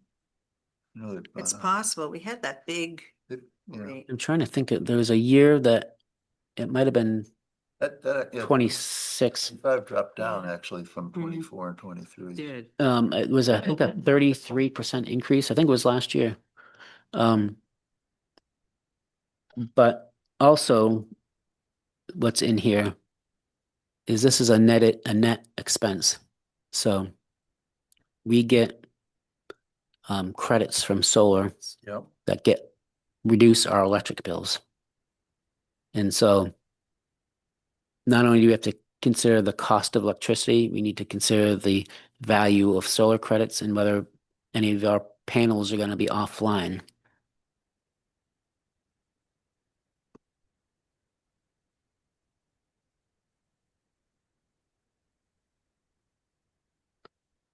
But if, to your point, Peter, well, I guess I didn't get that far on my list, but I thought I had done this whole section. Worst comes to worst, I'd review this allocation, but that could be an area that we would cut back. I think we make up for it when you look at, fuel. It's a bit more tighter. I have a question on the natural gas too. You have for fiscal year 26, you just have the town hall. And the same for fiscal year 27, even though I know the library uses natural gas and other facilities also do. I was just, Yeah, that's what I said. I don't have the best information to be able to do that by the detail facility. And honestly, I don't know. I guess 25 was me too, but when I got here, this is how we did it. And I don't know where they got the information to be able to break it down. If I'm going to break it down, I want to know the basis for doing it. And that's why I just kind of put it all. so you just put you put everything under town hall. Yeah, But it's actually all of them, right? it's the So it's the usage. Natural gas, it's not even Yeah, town yeah. hall. It's town-wide. Yeah. Yeah, okay. You did, and with electric, you put it under a separate line, unallocated. Yeah. That might have been a better place to put it. But I guess if anything, and this is the one area this and health insurance are probably the areas I'm the most cautious because they're so volatile on a year-to-year basis. And, maybe I overshot on this one, but, when this contract expires, I don't know, trying to remember the discussion, but we went for the 2-year contract because it gave us some cost certainty. But No, the world changes every year with electricity, so I guess it's hard to say. But I guess my concern here is that the rising cost of electricity, we're in the Northeast, our power supply is not great, and we have a lot of demand coming online. Just my sense of it is that this is an area that's potentially has to increase at a rate much higher than the rest of our budget. So the natural gas contract that we currently have will be expiring before the end of this coming fiscal year. You have 5/31/27. Yeah, so we have to make it a month on a new contract. But we don't do a lot of natural gas in the summer, I don't think. Are there ways to get the contracts for more years than 3, or is that normal? Yep. Just 3 years. I was pretty proud of the fact, I think 2 or 3 contracts ago with Cape Light Compact. I was always one of the people they called in because me and the guy from Barnesville were always very active in the process. And so we get all kinds of quotes from different power suppliers. And you always have an option of, you usually don't get more than a 3. Back in the day, you could get a 5-year contract, but now everything now is a 1, 2, or a 3. And it just depends on the stability of the rate versus what's the premium to pay for that stability. And so several years ago, we had a really turned out to be extremely favorable 3-year contract that we jumped on and locked in. And it was so good. That's why one of these recent past years was a 30+% increase, because when that 3-year, really favorable 3-year contract expired, we didn't get a very favorable, and we decided to go with 1 year because that 1 year was, we weren't going to lock in an unfavorable term for more than a year. And that proved to be fortuitous, because even though we had to pay a lot for that 1 year, the next contract we went out a year later, we were able to get the current 2-year contract, which was, reasonable. Because, if you look at the fiscal year 25 actual for 311, and now we're looking at fiscal year 27, 484, that's almost a 50% increase. That's huge. So Mary and committee, what I'll do is, so this is a good example. I'll add it to my list of potential cuts. And this one might be even more than a potential. It might be something that we want to, just to bring it more in line. So I'm happy to do that. As you know, I try to be conservative. I do like to generate free cash, Conservative. but It's a conservative budget. Well, and we get free cash too from. Free cash, Yeah. but I don't want to overdo it either. I don't, No, I agree. the point of being conservative is the point of being, Don't a think we little, should just say, well, we'll be very conservative in everything we're budgeting, because that gives us a good amount of free cash. right. I don't think that's the way I'd want to present it to a taxpayer. No, but when you have the discussion about overrides and what did you cut to, make it not so bad.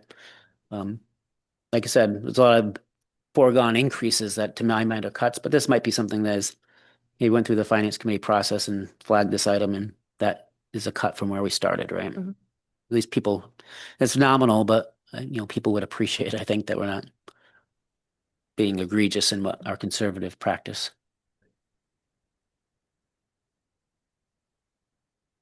Okay, any other comments, questions? Yeah, question about for FY25.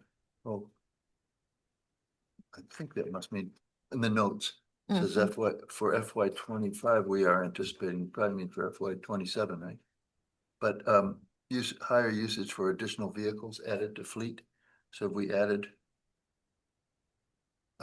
vehicles?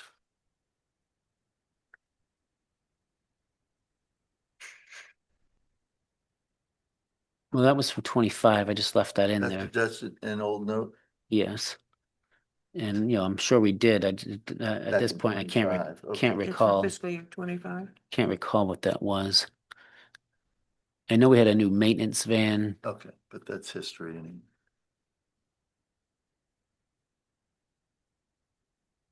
Another.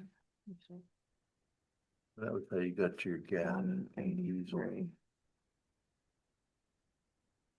No, that was way back, okay.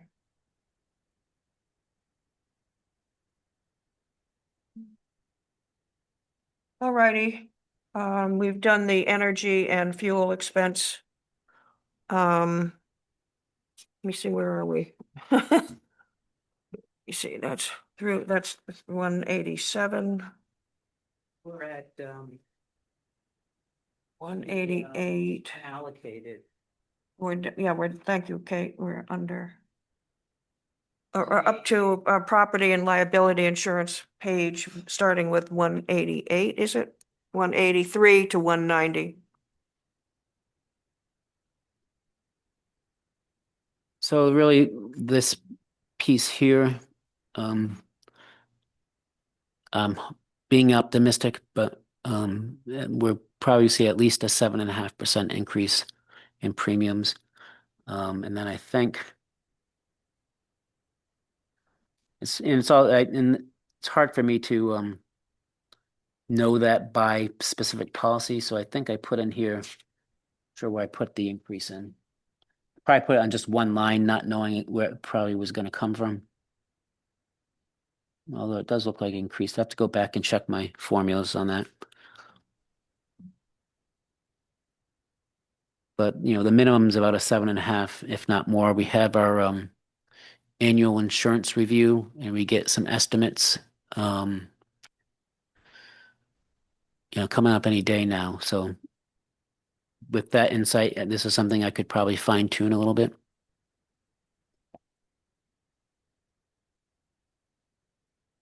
How does the, Rich, you've got a whole host of liability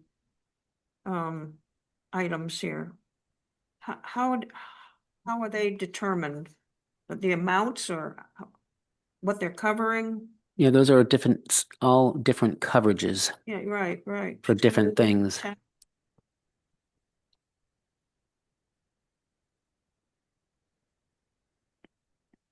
Some of the 2025 numbers look like they're bouncing around as compared to prior year a bit. The property liability was 157 2 years ago, and then it went down. The actual went down to something negligible, and Yeah, this might be probably another good example. I'm very confident in the totals because these are out from our accounting system, but some of these detail breakdowns might not be. And again, I don't want to throw anyone under the bus. At the end of the day, it's my responsibility, but I did delegate some of this work, and so they might not have done it the same way I did it or knew the same things that I knew. So Yeah, Looks like it, yeah. Yeah, that automobile 328 to Yeah, yeah. 100. yeah, it got lumped in with that. And I do look at the actuals, but really the look at the actuals is almost after the fact.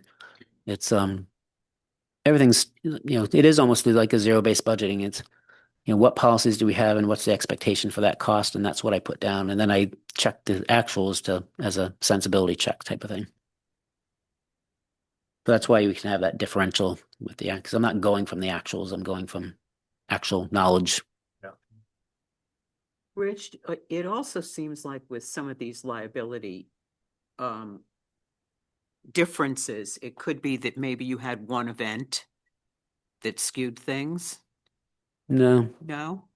our policies are our policies. Okay, We all provide, for deductibles, okay. that's the top line.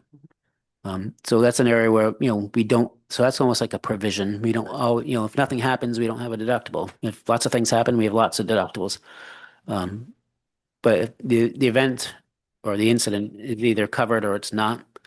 And if it's not, then we got to pay for it. It doesn't get paid for out of here. It gets paid Oh, for. okay, all right. These are just That our makes sense. premiums, Thank you. basically. So under workers' comp liability, which is obviously something you'd want to have, especially under the school, you don't have anything for actual prior to 25, 24. Now this is just like the energy. This is an area Okay, you've that's got everything. kind of hard to break down sometimes. Yeah, And okay. since I didn't do it, it's probably even harder for somebody that's not familiar with it. So we had it, it's just that it's It's included in somewhere. something else. Might be in with the auto. And it might have been folded into another Yeah, another line, line item. right, yeah. As you point out, there's so many different ones and they're all Yeah. required and And needed. not every single one of these is broken out within our accounting ledger as a separate line. And Just one of them. might not even be just one line of maybe two.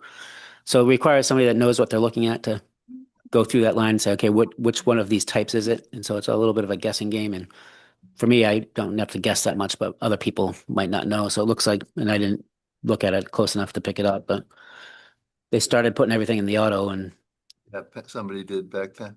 Does the school board need liability insurance? yes. But we're not, we don't have that broken out for this year, so where's next year, I mean. I don't know, maybe it's just because it might be rolled in now with, General liability. might just be part of, I feel like there's a public, oh, it's public, it's probably under public official liability. Official, Yeah. second item in. Yeah. Just part and parcel of that. We don't break it out anymore. Anyway, it looks like we're well covered Mhm. with insurance. Oh, how's our claims history? Nobody fell in the cracks. We get- Workers' comp hasn't been great last couple years.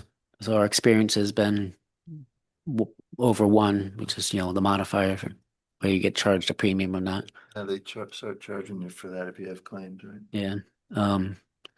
But just so, to be fully transparent here, not only could this might be more of an increase, which I'll find out in another month or so, and we can trim this down.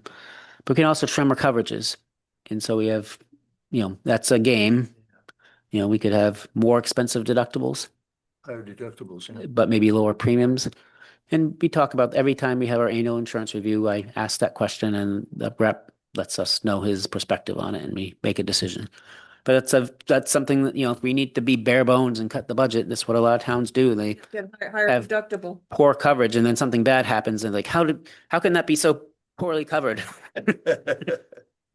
Yeah, Is there ever a sense of putting these out to market to get bids from other carriers or? We could, but we feel like we're getting a good deal because we participate in MIA, Massachusetts Interlocal Insurance Agency, Okay. and they are the basically governmental provider for most of the state.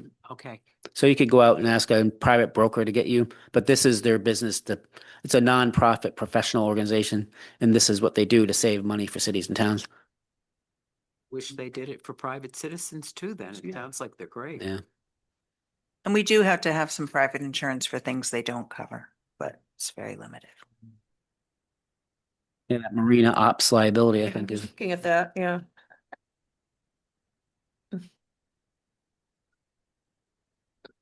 how about the Tri-Town retirement charge for 30,000? well, that was what Mary was referring to earlier from the reserve fund. We finally got it in the budget. We had Okay. we had 5 employees. Yeah. So That we had to it's pay just in the for. Budget is what. But we paid for it out of the reserve before. Yeah, And how long are we gonna be on the hook for that? until Until those they, 5 retirees pass away. Oh. And that's the retirement charge, oh yeah, and then the same with Tri-Town retiree costs, Mhm. that's less. Wow. These are actual numbers. I mean, the Tri-Town is a bit of an estimate, but that regular assessment and early retirement assessment are what's been provided to us from the county. Not necessarily final, but I don't expect it to change. So that was a hit that we initially weren't planning for this level of increase. I knew it was going to be more than 3%, but I forget what this ended up being, maybe 10%.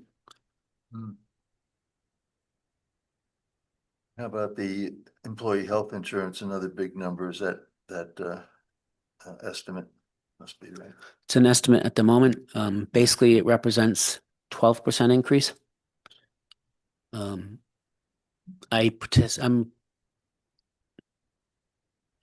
I participate across the state in a lot of what's called joint purchase groups. It's something I've been doing for over 30 years, so I'm kind of informed about how those things work. And so people will call me and I'll talk to them about their coverages. And they all have consultants that do their benefits and that type of thing. But the big discussion for the last year plus has been the introduction of GLP-1 weight loss drugs, or they're not necessarily weight loss drugs. GLP-1s have medical reasons for, say, diabetes. And if it's prescribed for that, then it's a covered drug. But what's new in the last 3 years is that people found out that GLP-1s for diabetes can also affect weight loss. Right. And so now were getting them for weight loss, and it exploded. So prescription drug costs are the most expensive costs in health insurance spend.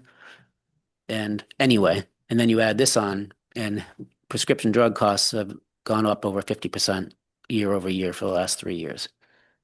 So if we belong to a regional joint purchase group called the Cape Cod Municipal Health Group, all the towns on the Cape except for Bourne and Sandwich belong to it, and we're self-insured. And if we do not eliminate GLP-1 coverage, the rate increase would be upwards of 25%. So that group is likely to eliminate GLP-1 coverage for weight loss. The weight loss. Right. And then hopefully we'll get to the 12%. I could still be short on 12%. There have been well-documented cases. If you were to Google it, you'll see, especially New Hampshire has been very hard hit. Metro West has a health group, self-insured health group. Their rates were going up upwards of 20%. Berkshire Health Group, 20%. And it's the trend of medical spending. That's big. What's the end product gonna be here? Bankruptcy? Oh, I'm sorry. I'm serious. I know.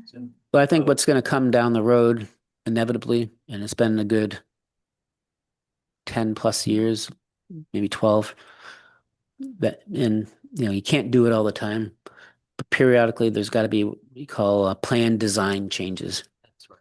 And the last time this happened, I think it was like 2012, because I actually got paid to be a big part of that in my business at the time. But there was a mechanism that you could benchmark your benefits against the group insurance commission benefits. And if you did that, you still had to negotiate that change with your unions, but there was a maximum amount that they could take advantage of. So everybody adopted that so that they could get those things in place. And that was basically back in those days, wasn't uncommon to have like a $5 copay, which was unheard of, most copays. So one of the plan design changes was changing the copay from $5 to $20. The copay. And that saves, I forget the numbers now, but that one little change alone saved a 5% on your premium type of thing. And so it's just a shifting of costs. I was also a part of that when the HMOs, which were the benchmark, actually the biggest HMO that was the benchmark had to be bailed out by the Commonwealth of Massachusetts because it just was not working.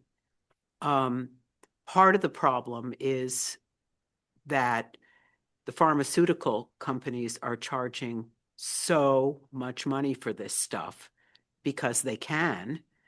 And now that obesity has been classified as a disease, just like diabetes, it's medically necessary for a lot of people for their future health to be on these drugs. And the problem is, how do you pay for it? How do you build it into the plan, especially if you're self-insured?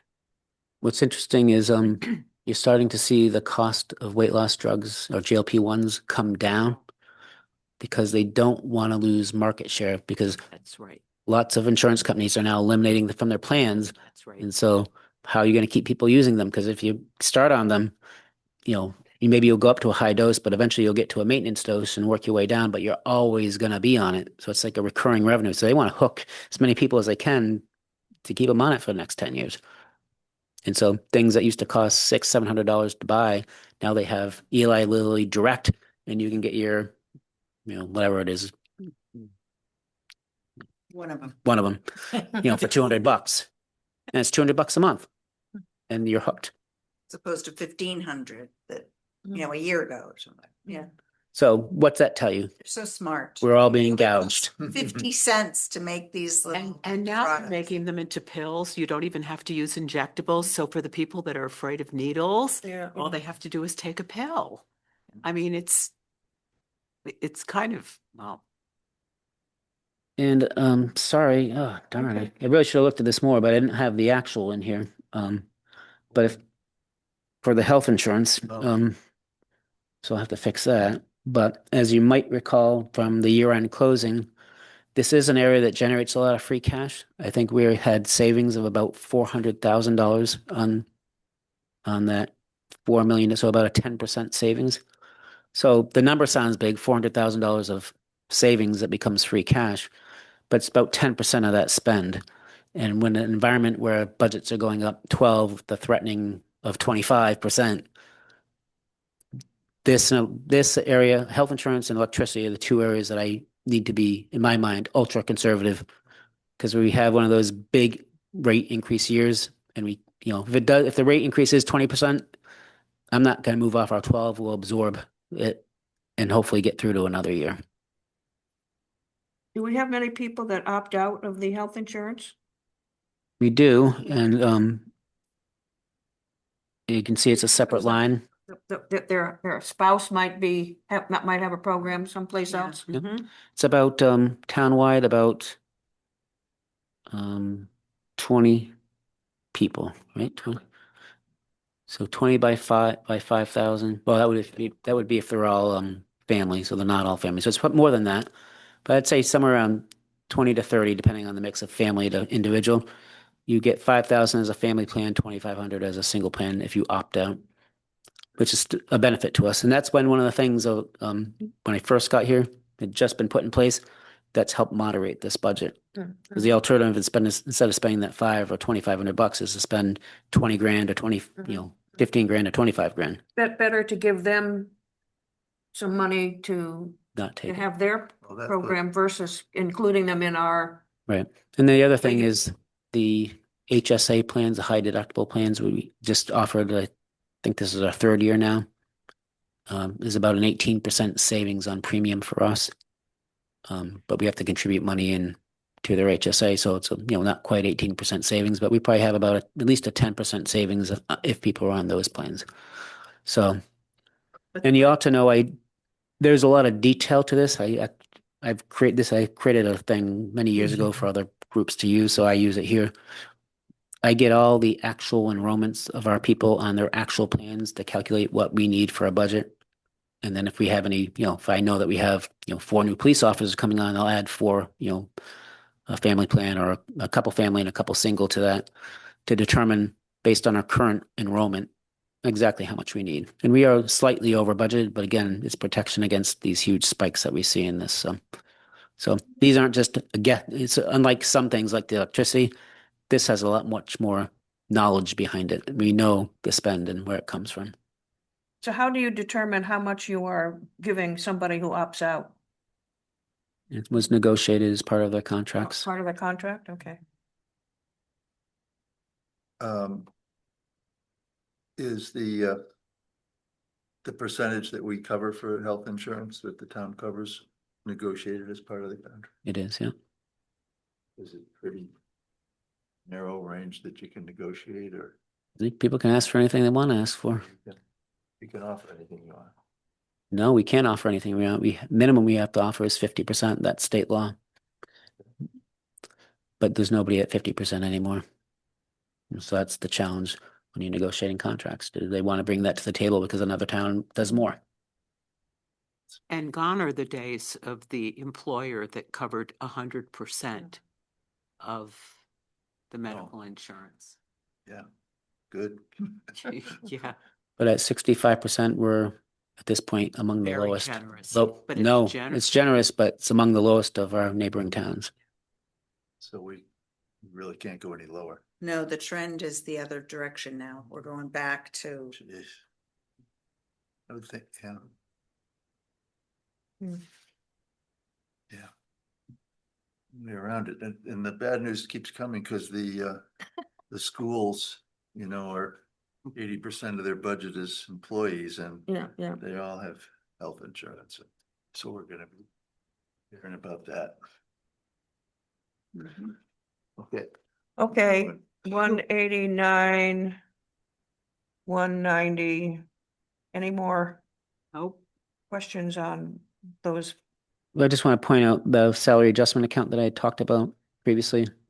That's in here, and it shows nothing coming out. Monies have come out of it. but they just, it doesn't show as an expense. It shows as a transfer. That's probably why they didn't get picked on. What about town-wide training fund? What's that? No, here, I have it. That's, town manager has that money available if there's extra training that somebody wants to do that's not provided for in the department budget. We can use that. And that's for people, usually the typical thing there is Suffolk University has a partnership with the Mass Municipal Association to run a local government certificate program that can lead to a master's degree. And so that's a lot of that is that type of thing. It's a provisional. Yes. Okay. Do we do drug testing for everybody that we hire? No. What do we have? We have money, at some point, we had money in here for drug testing. Anybody that operates heavy machinery, All of Oh. our drivers Of the drivers. have a random Oh, drug test. When you say drivers, anybody, CDL licenses, the heavy equipment Oh, operators. okay, And I believe, and we Corian do license checks for all of the volunteer drivers too. but also initial hires, I'm pretty sure that both police and fire get the test for at initial hire, but they don't have a, To that. right, yeah. Okay. Any other questions, comments, etc.?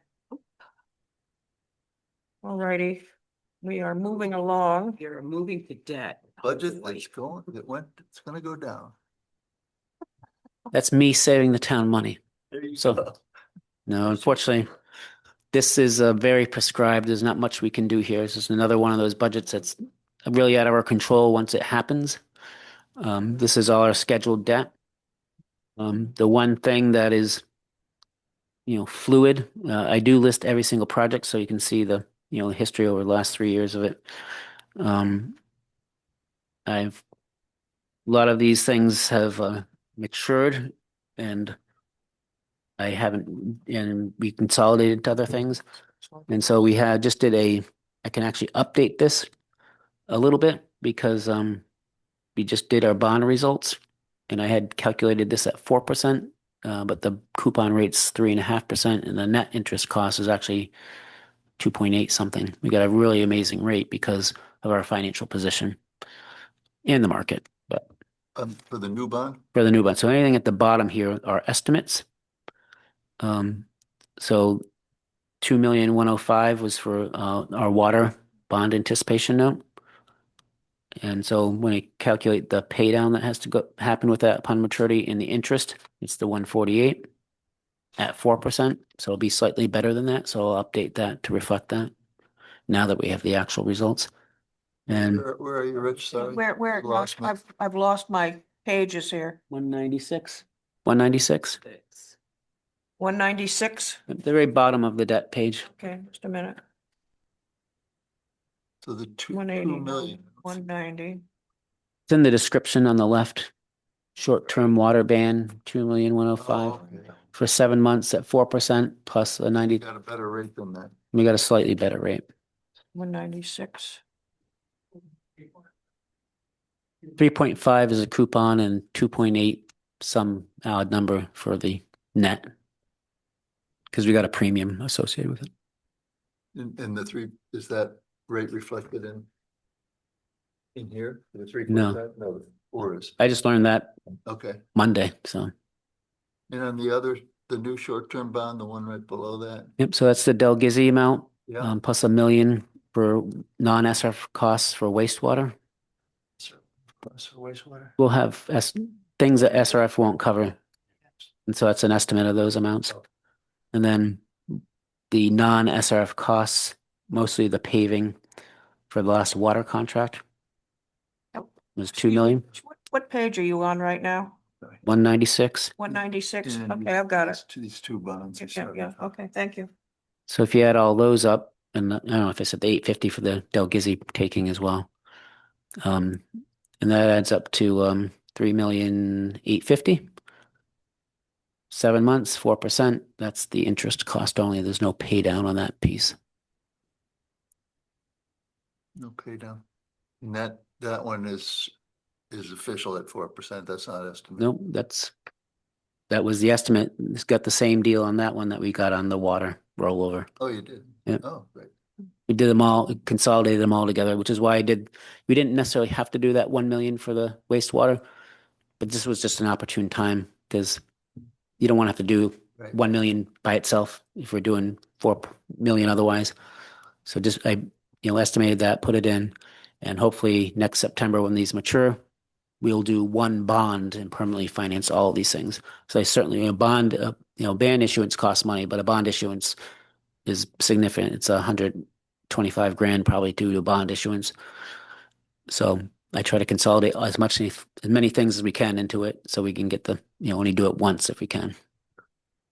Did Rich, did the elementary school, is fully paid for, Yeah. next, Yeah, this, came up. this fiscal year? That dropped off. That's on See it, page yeah. 195, I think. Yeah. Yep, at the top of 195. So that's why, some of our debt service actually went down this year.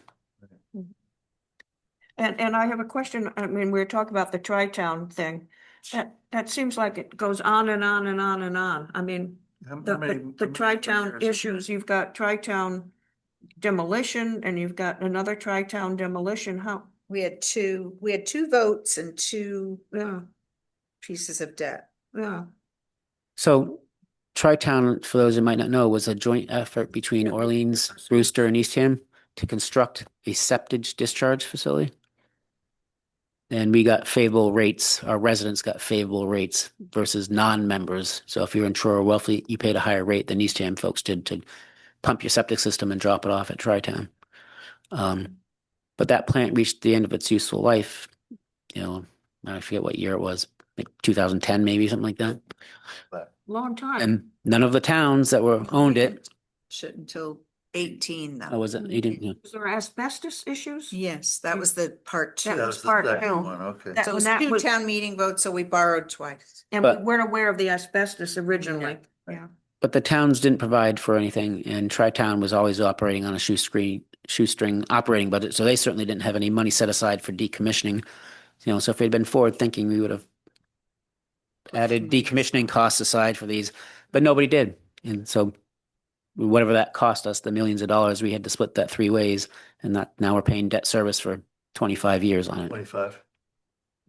Yeah. It's either 20 or 25, I forget which one. 25 years. What's salt pond drainage? Salt pond drainage, remember our first, we did a $950,000 borrowing for wastewater planning expenses? Yeah, That's part of that. okay. So maybe not the greatest title. No, it's the, yeah. How about Rock Harbor Building? Yeah, there's huge number of Rock Harbor.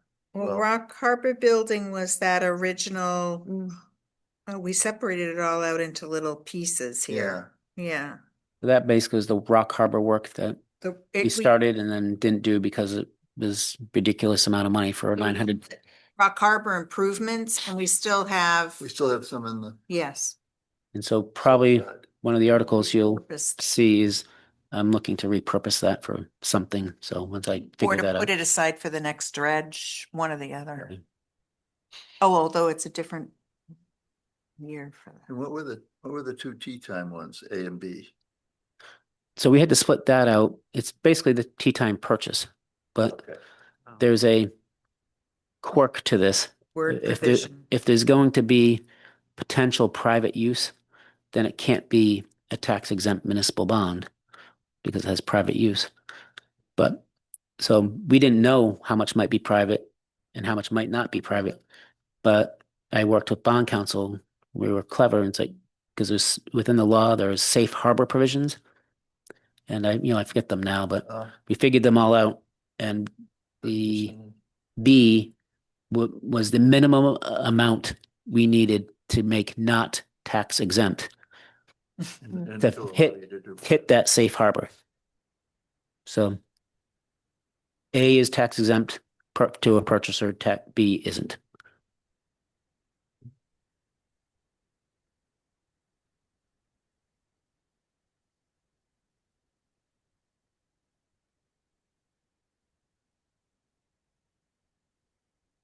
Now, the wastewater planning one that's here, 21D, 021D, that's a 5-year, right? But the 21G. shorter one, yeah. That's why it's so large. Yep. The million two, million three. Yeah. So that's not gonna go for 20 years. That's just a That's- 5. Yeah, that's a 5-year, and that's the year that we're targeting debt drop off, which is why we're stewarding that wastewater short-term rental proceeds accordingly. So hopefully, we have debt coming on board for the wastewater project, and we want to time it to hit when that drops off. Is the Del Gizzi property, is that the area up the street across from Salt Pond? Yeah, Yeah. pump stations and Yeah. hopefully Yeah, housing. yeah. So is that done? Is that a done deal now? No, No. so we just got the money. He's got the money. Well, we'll be getting it on the 23rd. That's when all the proceeds will be clearing to the town. And then we can have the select board to do an order of taking, but we didn't want to do the order of taking before we had the money. And then I can't remember, we have 45 days or 90 days to actually get through the registry process and send out the letter. And then decide what you're gonna do with it. Wastewater, was it gonna be? Well, part of it's. Part of it's going to be wastewater, and then we talked about, Buildings. giving or trying to find a developer to Mhm. develop the rest into housing. The housing part. Mary Roy's got a question. Oh, sure. Roy? Yeah, just for clarification, we have not done anything yet on issuing the bonds for wastewater, correct? Just the planning one. Just the planning, planning. but not on the 170 million, no. Mhm. Okay, So we received sub bids and some general contractor. Well, no, they're all pre-quals, I should say, not sub bids, pre-qualifications. And then we'll be actually opening bids in the spring, I think it is. And then submitting a final request to SRF to get going. And then we'll start drawing down. We don't actually have to go out to bond to the market. We just submit drawdown requests to the SRF. And so there'll probably be a period of time. And while we're drawing it down, we don't have repayment obligations. But when we finally, get to being a certain percent complete, they'll issue a bond for that piece of the, whatever piece of the 170 that is. And then we'll start paying on that bond the next year. And I think we thought, what, 2029? 9, yeah. and is that 0% interest on the wastewater? We don't bond? know yet, but Okay.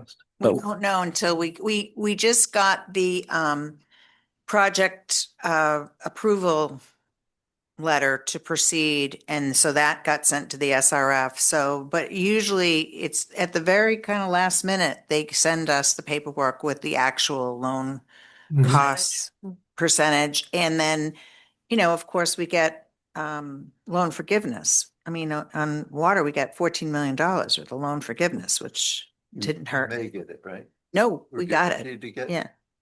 Do you know how much loan forgiveness? No, they Right. Oh. each year they do it at a different percent. So if they have more money, it's more. If they have less money, it's less. But we did very well with water. Yeah, sure do. But it's never zero, No, loan forgiveness? I don't think so. I think we got loan forgiveness on, We just, no, but we Well, got loan forgiveness on every loan, I think. A loan forgiveness is never zero. Yeah, but sometimes it's smaller than other times. That is 1%. Well, Yeah.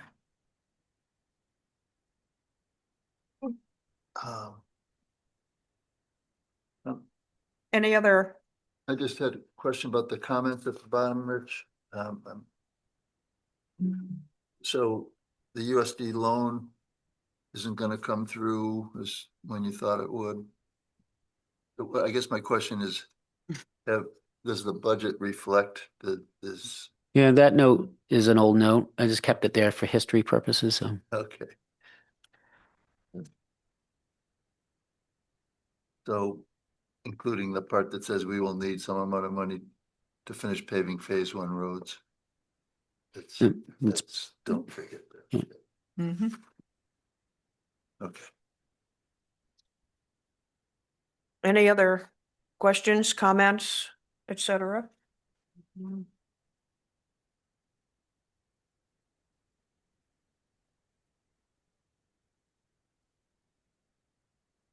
You see 198, Non-exempt debt. the debt service budget. What, why is Town Center Plaza not exempt debt? because we didn't have a ballot vote to be able to raise proceeds above Proposition 2.5. We promised town meeting we would use short-term it out of- rental funds. Oh, rental funds, okay. And Beach Plum's listed just for keeping track. But I'm not appropriating money for it because that's paid for out of the family support package housing piece. That's regarding the beach plum. Mhm. Yes. Now, what's going on with the beach plum? We have a beautiful design for the beach plum that we could be ready to go out to bid on, but the cost is high for the 4 units, so we're just waiting, we're holding. So you're only, because I thought there were originally 7 units in the back there, but now you've got it down to 4. No, there were originally 5 Oh, units, 5, okay. and we have 7 bedrooms in the septic system that we have. Mm. But what he designed was 4 one-bedroom units. Mm. They're beautiful. It's a beautiful design. Mm. It is a small footprint with Mhm. 4 apartments. And is the front being already being The used? front is rented. Rented, Yeah. yeah. Just Yeah. rented. Okay. That's future project. It's a future project and it's really, we bought that more for workforce housing, so I'm hoping Yeah, we yeah. can, again, get some developer to do it and maybe pay the whole cost of the building project and keep 2 units and give us 2 units, or keep 3 units and give us 1 unit, whatever we have to do to make that work for just a market rate rental. Wonder why he did 4 one-bedrooms. I guess because he thought that was the need. Rather than if you had septic, because there's more bedrooms in the front. Right, building. yeah. 2 bedrooms in the house, so we had 5 bedrooms to play with. And he might have 1 2-bedroom, but I don't think so. I think there's an extra bathroom we left. Just because that lot is undersized and we had to go, we couldn't use, because of the new zoning bylaws, we only had less than 2,000 square feet. So that Like, limited So it limited. the It usage. might be 2 studios and 2 one-bedrooms. I don't know, but it's. Mhm. Okay, I think, let me see, we're down to 190, 198, where you have the debt service budget. We were just talking about that. And then we have 199, some more debt service, the capital leases. Does anybody have any questions on that? Okay. And I know everybody will be happy to know we're up to page 200. Okay. Is that budget for the borrowing costs? Would that be used for the bonds that we talked about the whole page? Yeah, and it's not enough, I'm just gonna say that 60,000 doesn't look like enough. but it's why we get premiums on the bonds.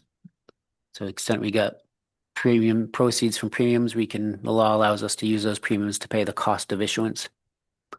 If I had enough money in this budget, we could see give us the opportunity to look at what would the interest rate be if we didn't need a premium, Oh, you get a better interest rate. maybe,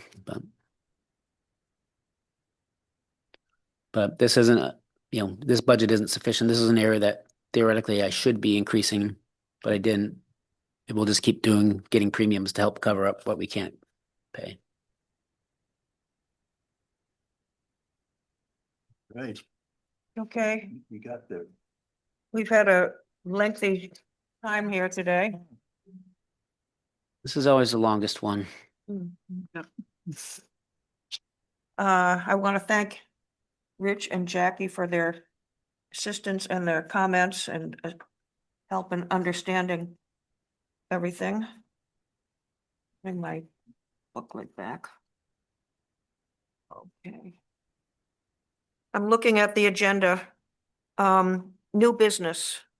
Is there any new business? And I should say, the only new business I have is I spoke at our last meeting about having somebody from the Affordable Housing Trust come to the Finance Committee, and I attended their Affordable Housing Trust meeting this morning, as did Jackie. And they did vote 4-0, I believe it was, to approve proceeding with the, reducing the CPA percentage surcharge, I should say, from 3% to 1.5% to assist with the cost of the wastewater. And so, Miraculous. so I had said that I wanted to have somebody from the Affordable Housing Trust come to the Finance Committee meeting, and our next meeting is February 5th. And I informed Carolyn of that date, and so I'm expecting her and perhaps others, I'm not sure, to attend our meeting on February 5th, so that'll be on our agenda. She's planning on coming to the CPA committee itself the day before, which is February 4th, which is when we are scheduled to meet next. Mary, I had updated the calendar. Did I send that out to everybody? Yeah, well, I have it. Oh, okay. Did everybody get an updated, Yeah, the I sent it updated to- calendar? Okay. Yeah, I have it here, but, yeah, okay. Just looking for their, sure, Yeah. I have a copy of it here, but I don't have the date that it was sent. It was a while, It was probably last. Last yeah, week. last I week think. maybe or something. I have one dated the 5th. The 5th of Jan- January. Yep, that's it. Yeah. Okay, I'm looking again does anybody else have any new business that they'd like to, No. ask about, discuss? Oh, I'm under old business, capital project committee. I don't have any, update on that. I was the high school. I just want to note that the, well, I'll talk about it under D. It sort of also fits in with D. The Nauset Regional School System is having a workshop on January 29th. It's going to be held, it's a Thursday, which is the reason why we're not meeting on that day ourselves. It's going to be at the high school, and there's going to be a combination of meeting and perhaps some tour of the building and dinner. And I spoke to the superintendent when I attended the Eastham Elementary School meeting on Tuesday. He's new and he wasn't clear exactly how the communication was going to be set out, and I spoke to Jackie about it yesterday. Let me just. And he seemed to think that he was going to be sending something to the town managers and it would be coming from there, but that wasn't clear, so and I'm waiting to hear. I can't tell you how to sign up because I'm still not clear on how it could be done. But Peter and I attended last year, Yeah, and Rich. and Rich Yep. and me. and It was Jackie good. and Too, yeah. I think somebody from the select board, maybe, I'm not sure. Jerry, maybe? Suzanne? Oh, maybe. yeah. Suzanne? Anyway, it's open to the public. Yeah. And- mhm. Do you know anything more about So 5:30 is in the auditorium, 5:30 in the auditorium? but I don't know about, because there was some talk about, Here it Food. is. Yeah, there is going, oh, you Okay. have something? They sent it to 55 people. Okay, let's look at who. Are Peter and I one of I the don't know, I 55? can't get into the, I don't think, Oh, 50. it just, well, it just came yesterday. Oh, okay, I turned my. Date Thursday, January 29th, time 4:30 to 5:15 tour, 5:30 to 8 budget workshop begins, short dinner break included. okay, And so so if it's sent to Peter and I, we can send, I should. because they're gonna need whether we're coming or not, because there's, oh, dinner. Oh, and it gives me a link to RSVP, so I don't know whether I say 10 people are coming or I don't think we need to be exact on the number. I mean, it's the Does it cafeteria. mention dinner on there? Yeah, Okay. but it's a cafeteria style In the dinner. It was cafeteria. delicious. Yeah, last it was very good. Yeah, yeah. So 4:30 is the tour, 5:30 is the auditorium, and then we break. Last year we broke for dinner, and then we all separated into our individual towns. Yeah, So, it would be more interesting to go to one of the other towns. so how are you? So do you think that somebody on the committee would have received that, or how do we get? Let's check When did you get it? yesterday. Oh, But yeah. it says Yeah. it was sent to 55 people, but it doesn't let me, if I press, it doesn't let me see all. Hopefully it was blind copied. Up to the. Yeah, yeah, it is. You It's don't like, want people replying all. so. Well, this could just let I us, did not get anything yesterday. can you just let me know if you think you want to go, and then I'll work with Jackie and Yeah. Sign every. sign everybody up. Okay, so if you're interested, I'm speaking to everybody here, Zoomers as well, if you're interested in attending the workshop, the budget workshop, get in touch with Jackie and sign Mhm. up and then, Why don't you, Yeah, Erica. get in touch with Eric. Yeah, do you have Erica's? Oh, sure. Yeah, why don't you send out an email I'll to send the, out- to our Oh, committee okay, and yeah. then. and then we Yeah. can, okay, Erica the number. then Erica can RSVP.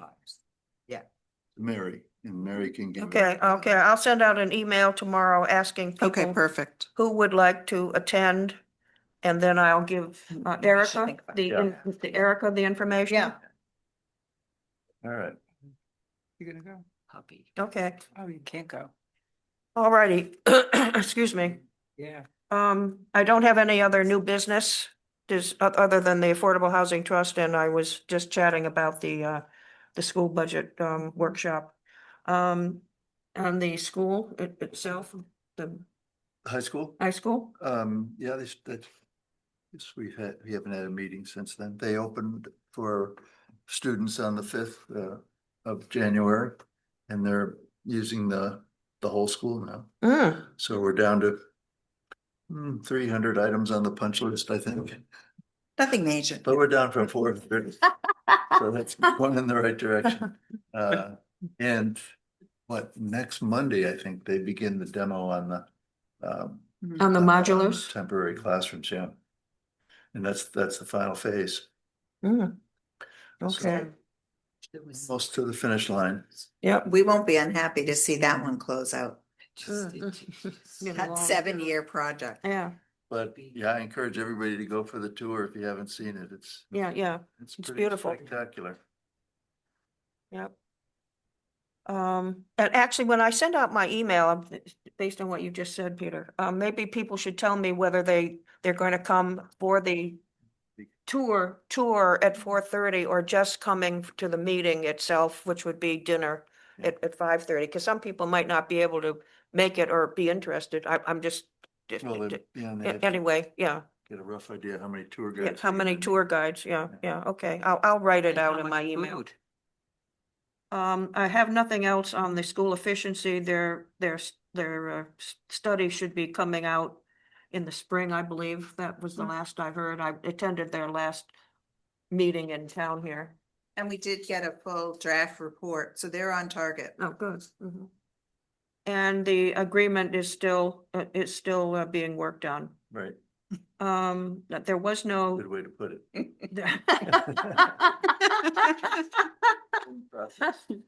There was no town manager report for this week. I don't know if you have anything else you want to add, Jackie? Not off the top of my Yeah, head. yeah, okay. Sorry. No, so I'll pull one for the February meeting, because I. yeah. So everybody knows we're meeting tonight because we aren't meeting next week because of Rich's schedule, and we're not meeting on the 29th because of the workshop. So our next meeting is February 5th at our usual 4:00 time. And There's the- an email with an attachment that looks like this, that Rich has specified all the, yeah, All the- yeah, all the- yeah, Yeah, I found it. yeah. yeah. Okay. Okay, and at our next meeting, we will be discussing or reviewing, I should say, the health and environment, town clerk and the fire department. So do I have a motion to adjourn? Motion to adjourn. Patty? Do I have a second? Ron? Ron? Is there anybody that's not in favor of adjourning? We all want to sit here, we're all angry. Is there anybody that's not hungry? All in favor of adjourning? 1, 2, 3, 4, 5, 6.